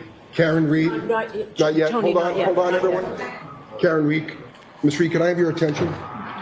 As required by statute, I must inform you that the records regarding the charges that you have been found not guilty will be sealed by the Commissioner of Probation by the court Karen unless you doesn't even know notify how the to Commissioner of act, 'cause Probation I'm sure in she's writing like- within 10 days that you do not want these records sealed. To request that these records not be sealed, you may use the Request Not to Seal form, which is posted on the trial court's website on mass.gov. I cannot accept the Thank form you, here Brian in court. C. You must for the submit it rules. to the Commissioner of Probation at the address provided on the form. Please be aware that if the records regarding the charges which you have been found not guilty are sealed, you will be unable to access the sealed record of the not guilty dispositions or any other records regarding those charges. If you want copies of any documents regarding those charges before the records are sealed, you should request copies from the court within 10 days. Do you understand? Thank you. All right, so we need a date for sentencing. Can we do it next week? Ken, we would be prepared to go forward today. Okay, Perhaps we could approach sidebar. okay. We would be. He said we would be ready to go forward today. Oh my god, this is crazy. Can you imagine how Karen feels?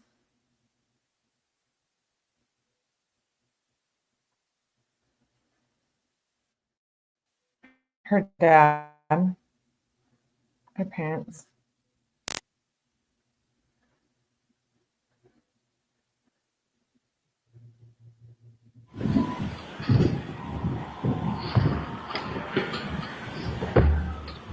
All right, so Mr. Yannetti, you ready to go forward today as well? Yes, please. Hey, Mr. Brennan, what's the Commonwealth's recommendation? Your Honor, the Commonwealth moves for sentencing. We recommend a probation 1 year 24D program. So this, That is his most stand-up moment right there, saying that he's ready to do it right now. Probation, dude. standard that everybody else gets on the That's first time OUI? crazy. Okay, We ask that you be treated no differently, no better. so I'm happy to do it. All right, thank you all. 1 year probation on docket number 002, the lesser included offense of operating under the influence. 1 year probation. Thank you. The 24D program is. Media, please exit Thank the you. courtroom immediately. All rise.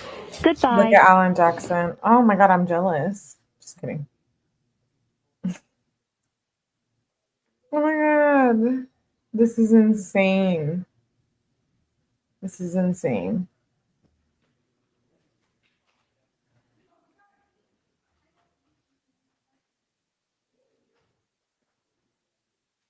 Look at Alessi and her dad. Oh. Bev is happy to do it. I hope Karen goes on. Dude. Alan Jackson.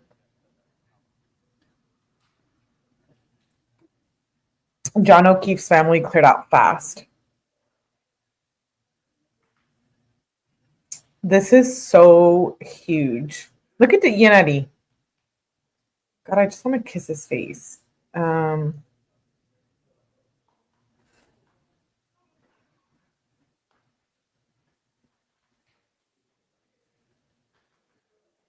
Dude, we've all been so invested in this trial. It's crazy.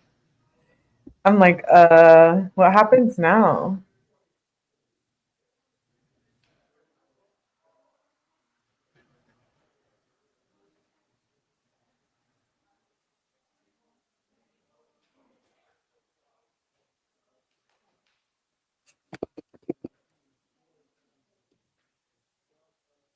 I just like to watch. Oh my gosh, I can't believe it. This is so crazy. This is crazy. I want to watch the clip where they're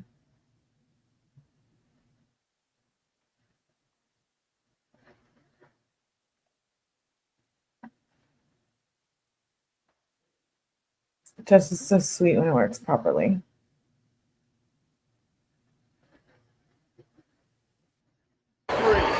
This is insane. This part when they're walking outside is crazy. You know what? I'm sick of the fan, the only fan. After today, I'm fucking done with it. This is nuts. Nuts. I've never seen anything like this.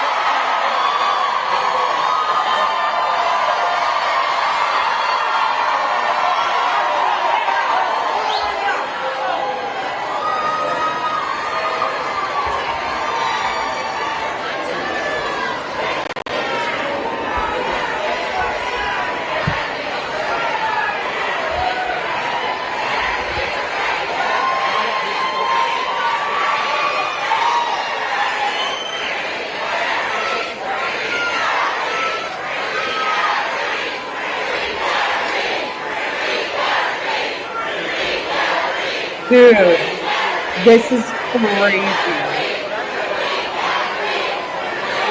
For someone who's been watching true crime since like 2010, this is nuts. Nuts.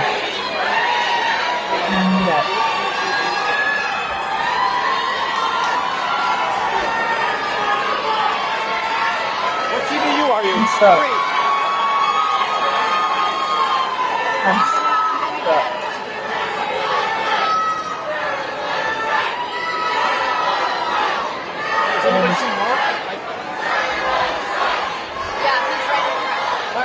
What TVU is it? Oh, he's the podium. Okay. Yeah. You need my mic? I do. Okay, yeah, no worries. You're not leaving. You're good over here. I'll bring you over here, all right? So you get him here, I'll come in. Hey, it's me. I'm on TVU 3.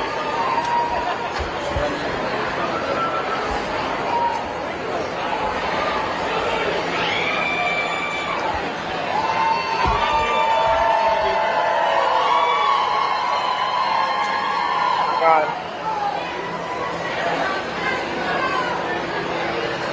This is wild. Wild. I'm sure.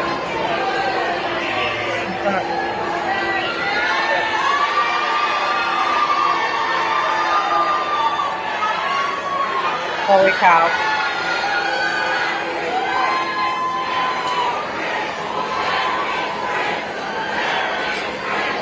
This is insane. This is insane.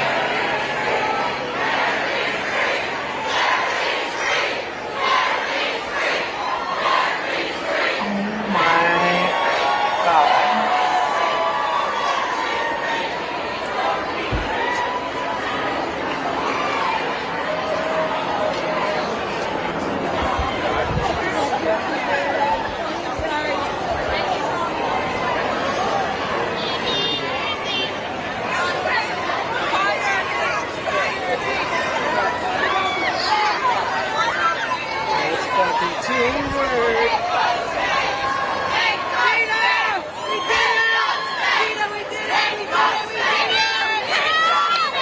What are they saying?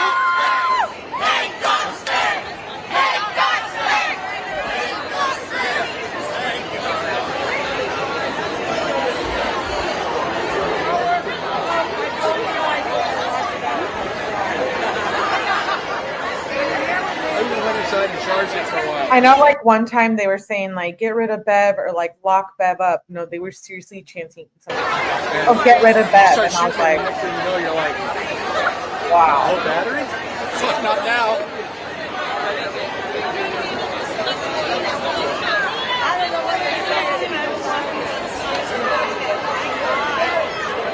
That shit was incredible. Look at how this is insane. This is insane. Everybody in pink. It's a riot. Jesus Christ, I will leave. Thank you for a great talk. What do you think the difference is? Another year of information circulating in the public, and people are aware of what's happening. I gotta go. Yo, what's the message? I got you, sir. I'm right behind you. I got you. So right here.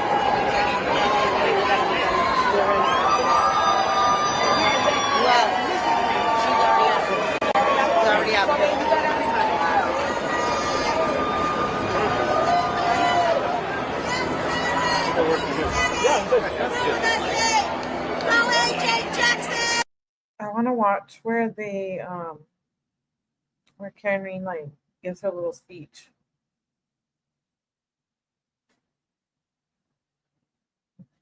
This is wild. I can't believe it.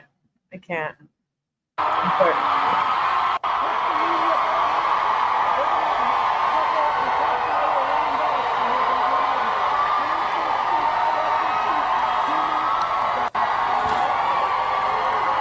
don't know how I feel about the Hangout. What's that? Watch out. Right here.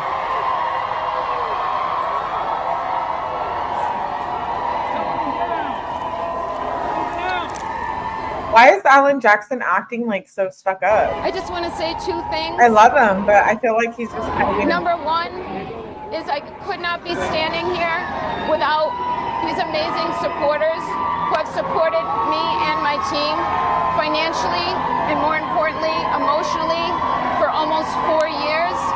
And the second thing I want to say is no one has fought harder for justice for John O'Keefe than I have. And my team. Thank you. So you want to see it reopened? Karen, you want to see the case reopened? Should the case be reopened? No, the case cannot be reopened. This case is over. No, I mean, the case is searching for someone else. What did you say? Just what did you say about testing? I'm going to leave it. I'm going to leave it to Karen and her dad. Her dad has a comment. Let her dad. You know, I just feel, I thought I would see him be more excited. Thank you, Mr. Reed. I want to acknowledge the strength of our daughter, Karen. I love her dad, though. He's so good. The support of the entire Reed extended family. I want to acknowledge the greatest team of attorneys. Our first one that we found was David Yannetti. We added Alan Jackson and Liza Little. Bob Alessi, you know about. All right. It was a fantastic team, but we needed them all to defeat this. We thank everybody for their support from the heart. We love you all of the content providers. All the content providers. I just want to like hug her dad. You help spread the word. Thank you so much. God bless you all. You know what I mean? Content providers.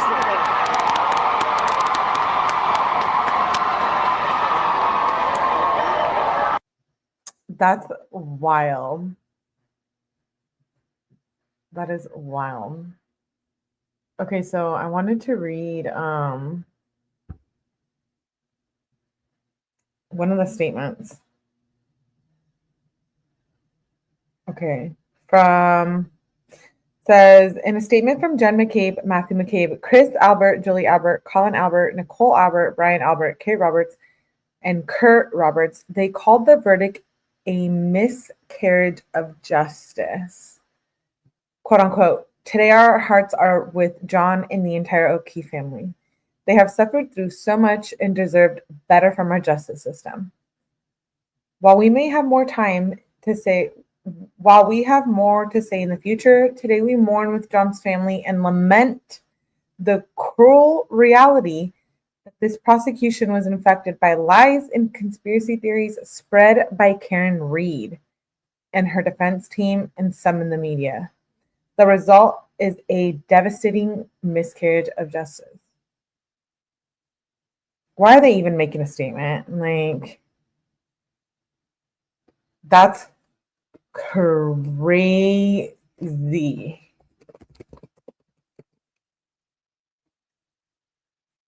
We're going to get so many Karen Reed interviews, Karen Reed content.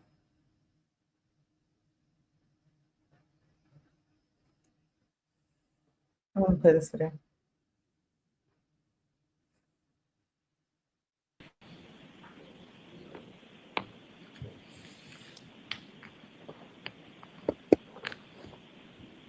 Will the deliberating jurors remain standing? Defendant remains standing. All other parties may be seated.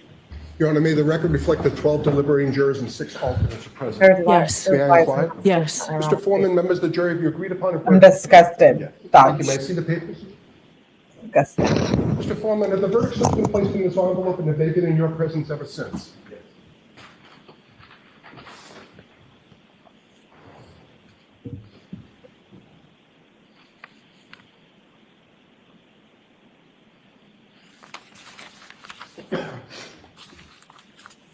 Ooh, Karen Reed's dad did an interview. Let's watch that. I didn't know that. Mr. Foreman, on docket number Watch that after 2282 this. CR 117001, murder in the second degree, what say you? Is the defendant at the bar guilty or not guilty? Not guilty. So say you, Mr. Foreman? So say you? No. Do you agree? Yes. Do all of you agree? Yes. Thank you. 002, what say you? Is the defendant at the bar not guilty or guilty? Not guilty. Is not guilty or guilty of that charge or any lesser included charge? Thank you. Specifically, number 5, operating under the influence of liquor by operating a motor vehicle with a blood alcohol level of 0.08 or greater. Correct? Yes. So say you, Mr. Foreman? Guilty. So say you all? Yes. 003, what say you? Is the defendant at the bar leaving the scene after accident resulting in death? Is the defendant not guilty or guilty? So say you, Mr. Foreman? Oh my God, So this say is you all? crazy. Jurors, hearken your verdict as the court records that you upon your oath say the defendant on 001 is not guilty, on 002 is guilty of operating under the influence of liquor, and 003 not guilty. Thank you. All right, jurors, everybody please be seated. Jurors, we thank you for your service. We're going to send you back to service. You have many civil lawsuits on her hand. I hope Karen Reed sues everyone she can. Thank you very much. All rise. Jurors, follow me.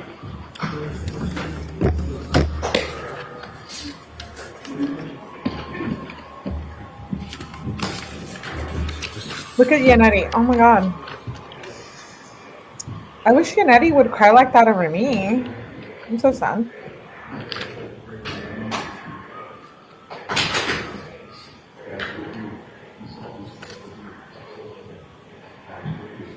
Media, please exit the courtroom immediately. Karen Reed? Not yet. Not yet. Tony, Hold not yet. on, Not yet. everyone.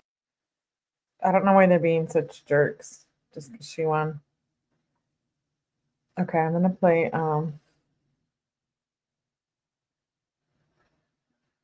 not interested. Sorry, Alante. Try somewhere else. Let's watch this. We're gonna watch this Karen Reed's dad. He did a little interview. Not a little celebrity. Okay, he did a little interview with NBC 10. Feeling very elated, grateful to God for this ending. It's been a long 3.5 years, long time coming, but while we've seen the in humanity over the last 3.5 years with the corruption, we've also seen the best in mankind, particularly the women. So many women out there, standouts at the courthouse over this week, in the hundreds. I know state police estimated there were about 3,000 people there today. And so many women identify with Karen because at some point in their lives, you know, they have been objectified and dehumanized or victimized in some way or another. And with Karen, they see that strength and that courage to fight against. I need to watch the Proctor interview. Has, you know, unlimited resources. And, is it on? So it's been a great win for us. We've got, you know, Karen's incredible fight, fortitude, strength, and willingness to persevere and not give in. And you know, she assembled a remarkable team of talented and passionate attorneys. David Yannetti was our first on board, then Alan Jackson and Liza Little from LA, and more recently Bob Alessi. So we're just blessed to have this dream team of attorneys fighting for us. And I think a lot of that passion on their part, that expertise that was unshakable that they brought to the courtroom was because they knew Karen was factually innocent. And that was, we're very fortunate. I mean, other folks who may find themselves in the throes of law enforcement and be factually innocent themselves may not have that fortune or good blessing to have this type of attorneys and this part of, you know, this immensity of support out there. Again, just the people who have turned out in support for us is just very gratifying and heartwarming. And at a time in my life over the last 3 years, I've lost a lot of respect for what goes on in some of these communities. So I'll leave it at that. How has it been? You talked about the struggles. I'm sure it's been a very tough time. It's 4 years that you and Karen and the family have been fighting. How has it been to fight the accusations, to have to fight that, despite knowing what you and the family felt was true and the defense team? How has that been for you and the family? The accusations really didn't trouble us. I drove that Karen's vehicle home that day. It was parked right here when it was seized by Michael Proctor, the now fired and disgraced Michael Proctor of the Massachusetts State Police. I know the condition of that taillight, and I know that the injuries to John O'Keefe, including those dog bites, were not the result of Karen Reed's vehicle backing into him. I drove it home in that snowstorm. So when you've got that belief and assurance that, you know, your loved one is factually innocent, then you've got to fight with everything you've got to see this through to a just ending. And there have been times it's very difficult because law enforcement and the government has unlimited resources through their ability to tax people. And this is a very interesting interview. Feel to you like it was you against this entity that you guys were fighting, you and Karen and the family? Well, there's no doubt about it. You know, the law enforcement has power, and it's difficult to put down that power.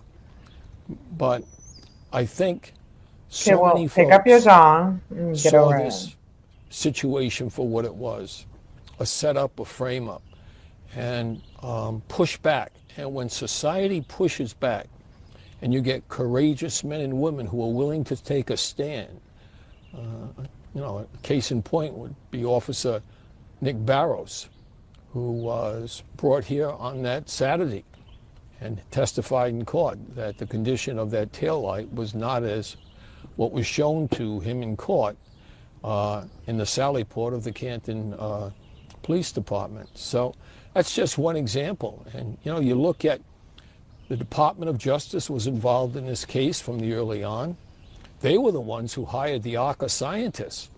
And it was those scientists that determined the injuries to John O'Keefe were not the result of being struck by Karen Reed's vehicle, or that Karen Reed's vehicle, the damage to it, all right, was the product of being struck by a 216-pound, 6'1" man. And yet, even with that type of strong, objective, independent evidence, and truly, they were hired by the Department of Defense, U.S. Attorney here in Massachusetts. They also provided us with the text of Michael Proctor. Without that, much of this might not have come to light. Sure. You know, the idea that he's been fired from the Massachusetts State Police, the lead detective on this case. Fired. For his conduct, his bias in this specific case. And, you know, that's something. That's remarkable. So there are some strong people out there, and some, all right, we're so, you know, grateful to them all. Prayers, all right, from so many. What, in all these 4 years that you've been going through this, not impressed. What has held not by the this family together? What I like her done. Obviously, Karen has had you as support, but how has the family come together? How hard has it been for the family? Well, we're very mindful of our finite presence here on this earth. So, you know, we are churchgoers, we're Roman Catholics, we're believers in Jesus Christ, his mother, and we are dedicated followers of the church, and we pray Karen daily. Reed's And Catholic. if you don't have that, there's something, you know, that is very difficult then to come to grips with things. So we just continued to believe that God Almighty would see us through this, and he has, as you can see. I mean, this is a very glorious day for us in this family. Overall, I know I spoke to your wife, Karen. I hope so, Don. Don. Feeling today after Elated. I mean, for the last 3+ years I've been in this house, knowing the unlimited reach of the government, and always you hear a door shut, right? You hear a horn. You go to your window because you never know. This wasn't just a thing. This was a whole movement. And everyone who participated online, even the YouTube creators, they all participated All right, in this. the next step they're apt to. Everyone defending Karen should get credit for it. And so there's relief. It's finality to it all. And I thank so many hundreds of thousands of people who have come and said prayers for us, sent us texts, letters, flowers. Just so gratified. Again, I've seen the worst in mankind over the last 3.5 years, but I've seen the best in humanity. Yes, absolutely. I'm sure. Wow. Today, Karen said, in one of the things she said is that no one has fought harder for justice for John than she has. Would you be able to comment on that, on what she feels at and how she's been fighting for justice for They just can't wait to ask Karen herself, huh? Well, it's certainly not the task of this family, nor for Karen. I mean, for the idea that Karen fought back against these charges and fought vehemently and strongly, and we went into debt. She sold her house. She lost 2 jobs, Fidelity and at Bentley University, where she was an adjunct. Cashed out her 401. She fought to liberate herself, to free herself, and in so doing, freeing herself, essentially cast a light on, well, what happened then if it's not her? Don't forget, she's now been freed, all right? Even though the first trial, because the decision of the jury was not made public, twice she's been found not guilty of murder. And so, you know, these jurors had been at it for hours in their deliberations and weeks listening to testimony. And so, you know, it's when she says she's fought for John O'Keefe, she's fought for her own freedom and getting back her name. And in so doing, it's opened up the eyes of those in the media and just casual observers, why is she fighting so hard? She could take a plea, but she refused to ever take a plea for something she did not do. Was there ever any doubt? Never. In the family? Never. Wow. Never. Karen would have been Never. the first to say to me, and I was with her at that hospital in the morning, if she had done something wrong, she would have said, Dad, I'll take my medicine.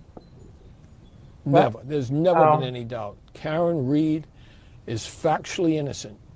All right? She was found not guilty, but I will tell you she's factually innocent. Look at the body. Look at the wounds or lack of wounds, aside from the abrasions, all right, from an animal, from a dog to his right arm, and to the deep laceration on the back of his head. Look at there's nothing else. There's no bruises, broken bones, torn ligaments. If he was struck by a 6,000-pound SUV, which my daughter was driving, you'd see something below the knees, in the torso, around the chest. Wow. I mean, we're all reasonable people. Just look. Just look. You're out of Rhode Island, WJAR. You're former Rhode Island medical examiner, state medical examiner, Dr. Elizabeth Laposado, I hope I'm saying that correctly, came and testified. And she said those injuries were not consistent with getting hit by a car.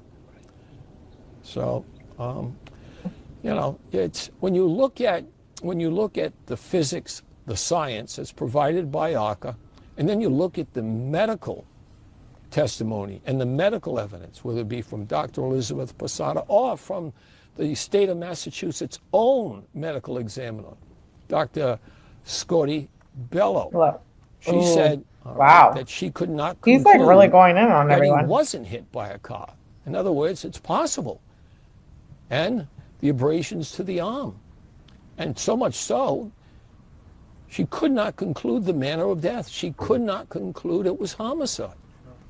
So, I mean, the evidence is overwhelming, compelling. But still, it took us 3.5 years and 2 trials. How, maybe last question for me, how is Karen feeling? Elated. What is the spirit, what is the spirit? Elated. And also her attorneys. I mean, you know, this was their fight too. I mean, the hours they put in, people see Bob Alessi or Alan Jackson doing a cross. That cross, all right, an order of proof has to be developed over several days. You just can't go in cold. You have to develop that. And same thing with the summation. Alan Jackson's summation, which so many people remarked on, all right, was just, you know, so much on the point. Hey, Prime. Good to see Hours. you. I know he went through multiple iterations. So, Sure. yeah. Sure. Does the family want, because I know Karen says she wants justice for John, does the family want the case reopened to figure out what happened here? We don't have that power to even, you know, make that wish. We just don't. They have had the resources to look at this case over the last 3.5 years. Given they knew the evidence from ACA, they knew the evidence from the medical experts, they knew the public, all right, was upset.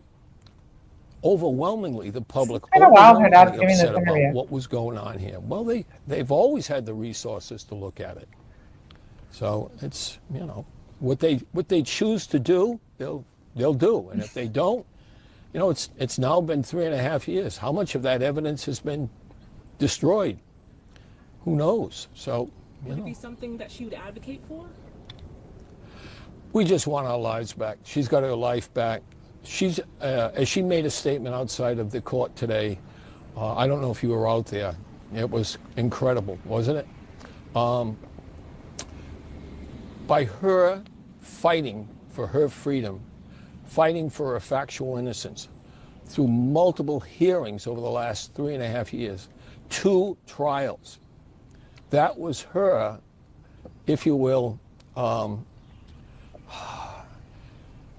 her statement that not only am I factually innocent and I am being wrongfully accused and charged here, but other eyes need to be brought on this to look at this. So. Last question, I'll let you go because I know you guys covered a lot already. Getting her life back, what does that even look like now? I don't think our lives will ever be the same. You know, I mean, this case started off, it was once a time we had trouble generating media interest in this, and now, you know, it's become a national, if not international, sensation. And why? Why? Is it because there's a Hollywood attorney involved? Alan Jackson? A relatively young, successful woman? No, it's because of, all right, all of the dynamics associated with that. What happened? All right, a cop lost his life, found on the lawn of another cop. All right, and you've seen much of the testimony, and then alleged cover-up, corruption, has all of the facets for something that's so intriguing as well as alarming. So, okay. Thank you. All right. That's crazy. That's nuts.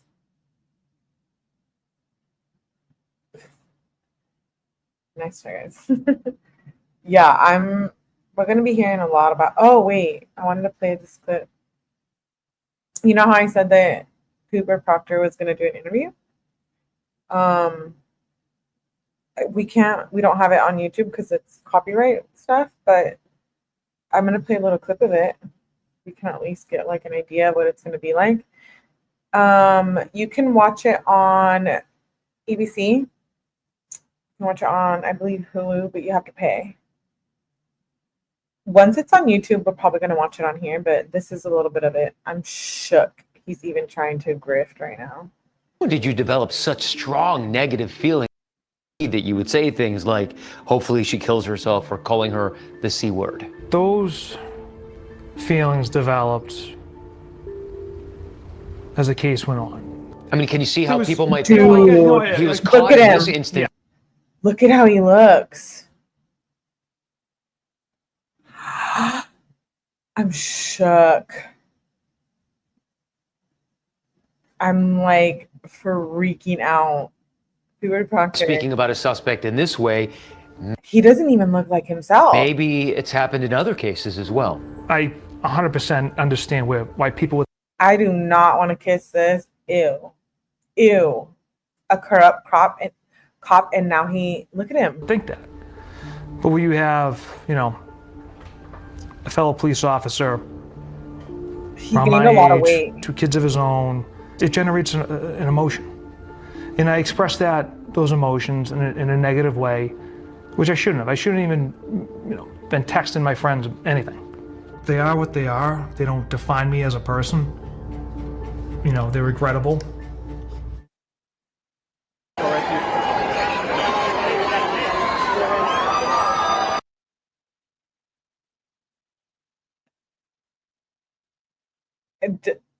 I'm like, no, he didn't. No, he didn't. No, he didn't. I'm gonna look it up.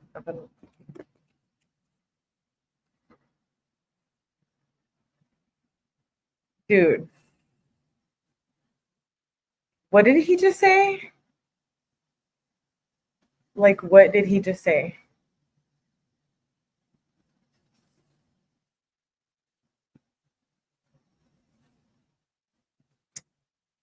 It's not online yet.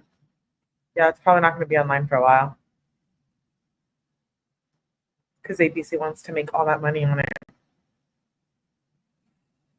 And it's their right, yeah.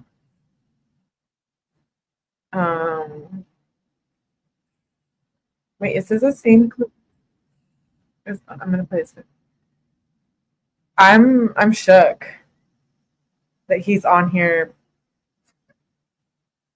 Dude, what the is he doing? And he looks nasty. I guess those lies been getting to him, huh? Absolutely not. And I'm ridiculous accusation. It's something I would never do.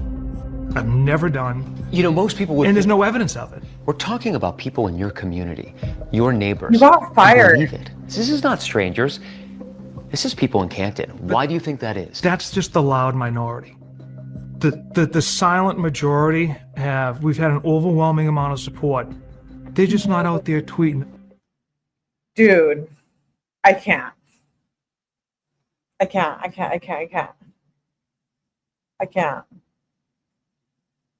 Nah. Dude. Not him trying to come up on this. What? That's crazy. Karen Reed is free as speculative. Like, he's literally up there trying to act like he's the good guy. Oh, the audacity. How do you even do that? How do you even do that? How do you even do that? I guess you're used to being corrupt and faking it. Uh-huh. Okay. Karen Reed is free. She's factually innocent. Thank you for being here. Hit that like button. I might do a Melly After Dark after this, so I might see you there. If not, I will see you guys tomorrow night. I'm shook. I can't believe it. Karen Reed case by being a psychopath. Hoover Proctor? Absolutely. Yeah, no, I hope they all get arrested. Hoover Proctor, 𝐁𝐞𝐫, Kelly Roberts, 𝐭𝐞𝐥𝐿, Morrissey, I hope he gets fired. They should. Why haven't they demoted him? Why is he still in the DA office? If I lived in Boston, I would definitely be complaining about these types of things. Justice for Officer John O'Keefe. Who killed Officer John O'Keefe if it wasn't Karen?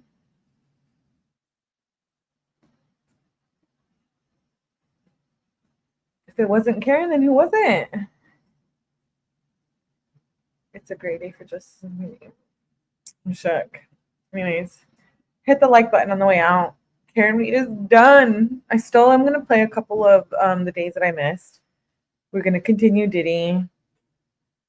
I'm going to do a bunch of Melly After Darks this weekend and push people's buttons.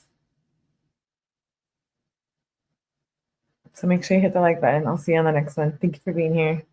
And I am so happy Karen Reed is factually innocent. They have to be covering for one. Yep. Dirty Canton. Dirty corruption. See you on the next one.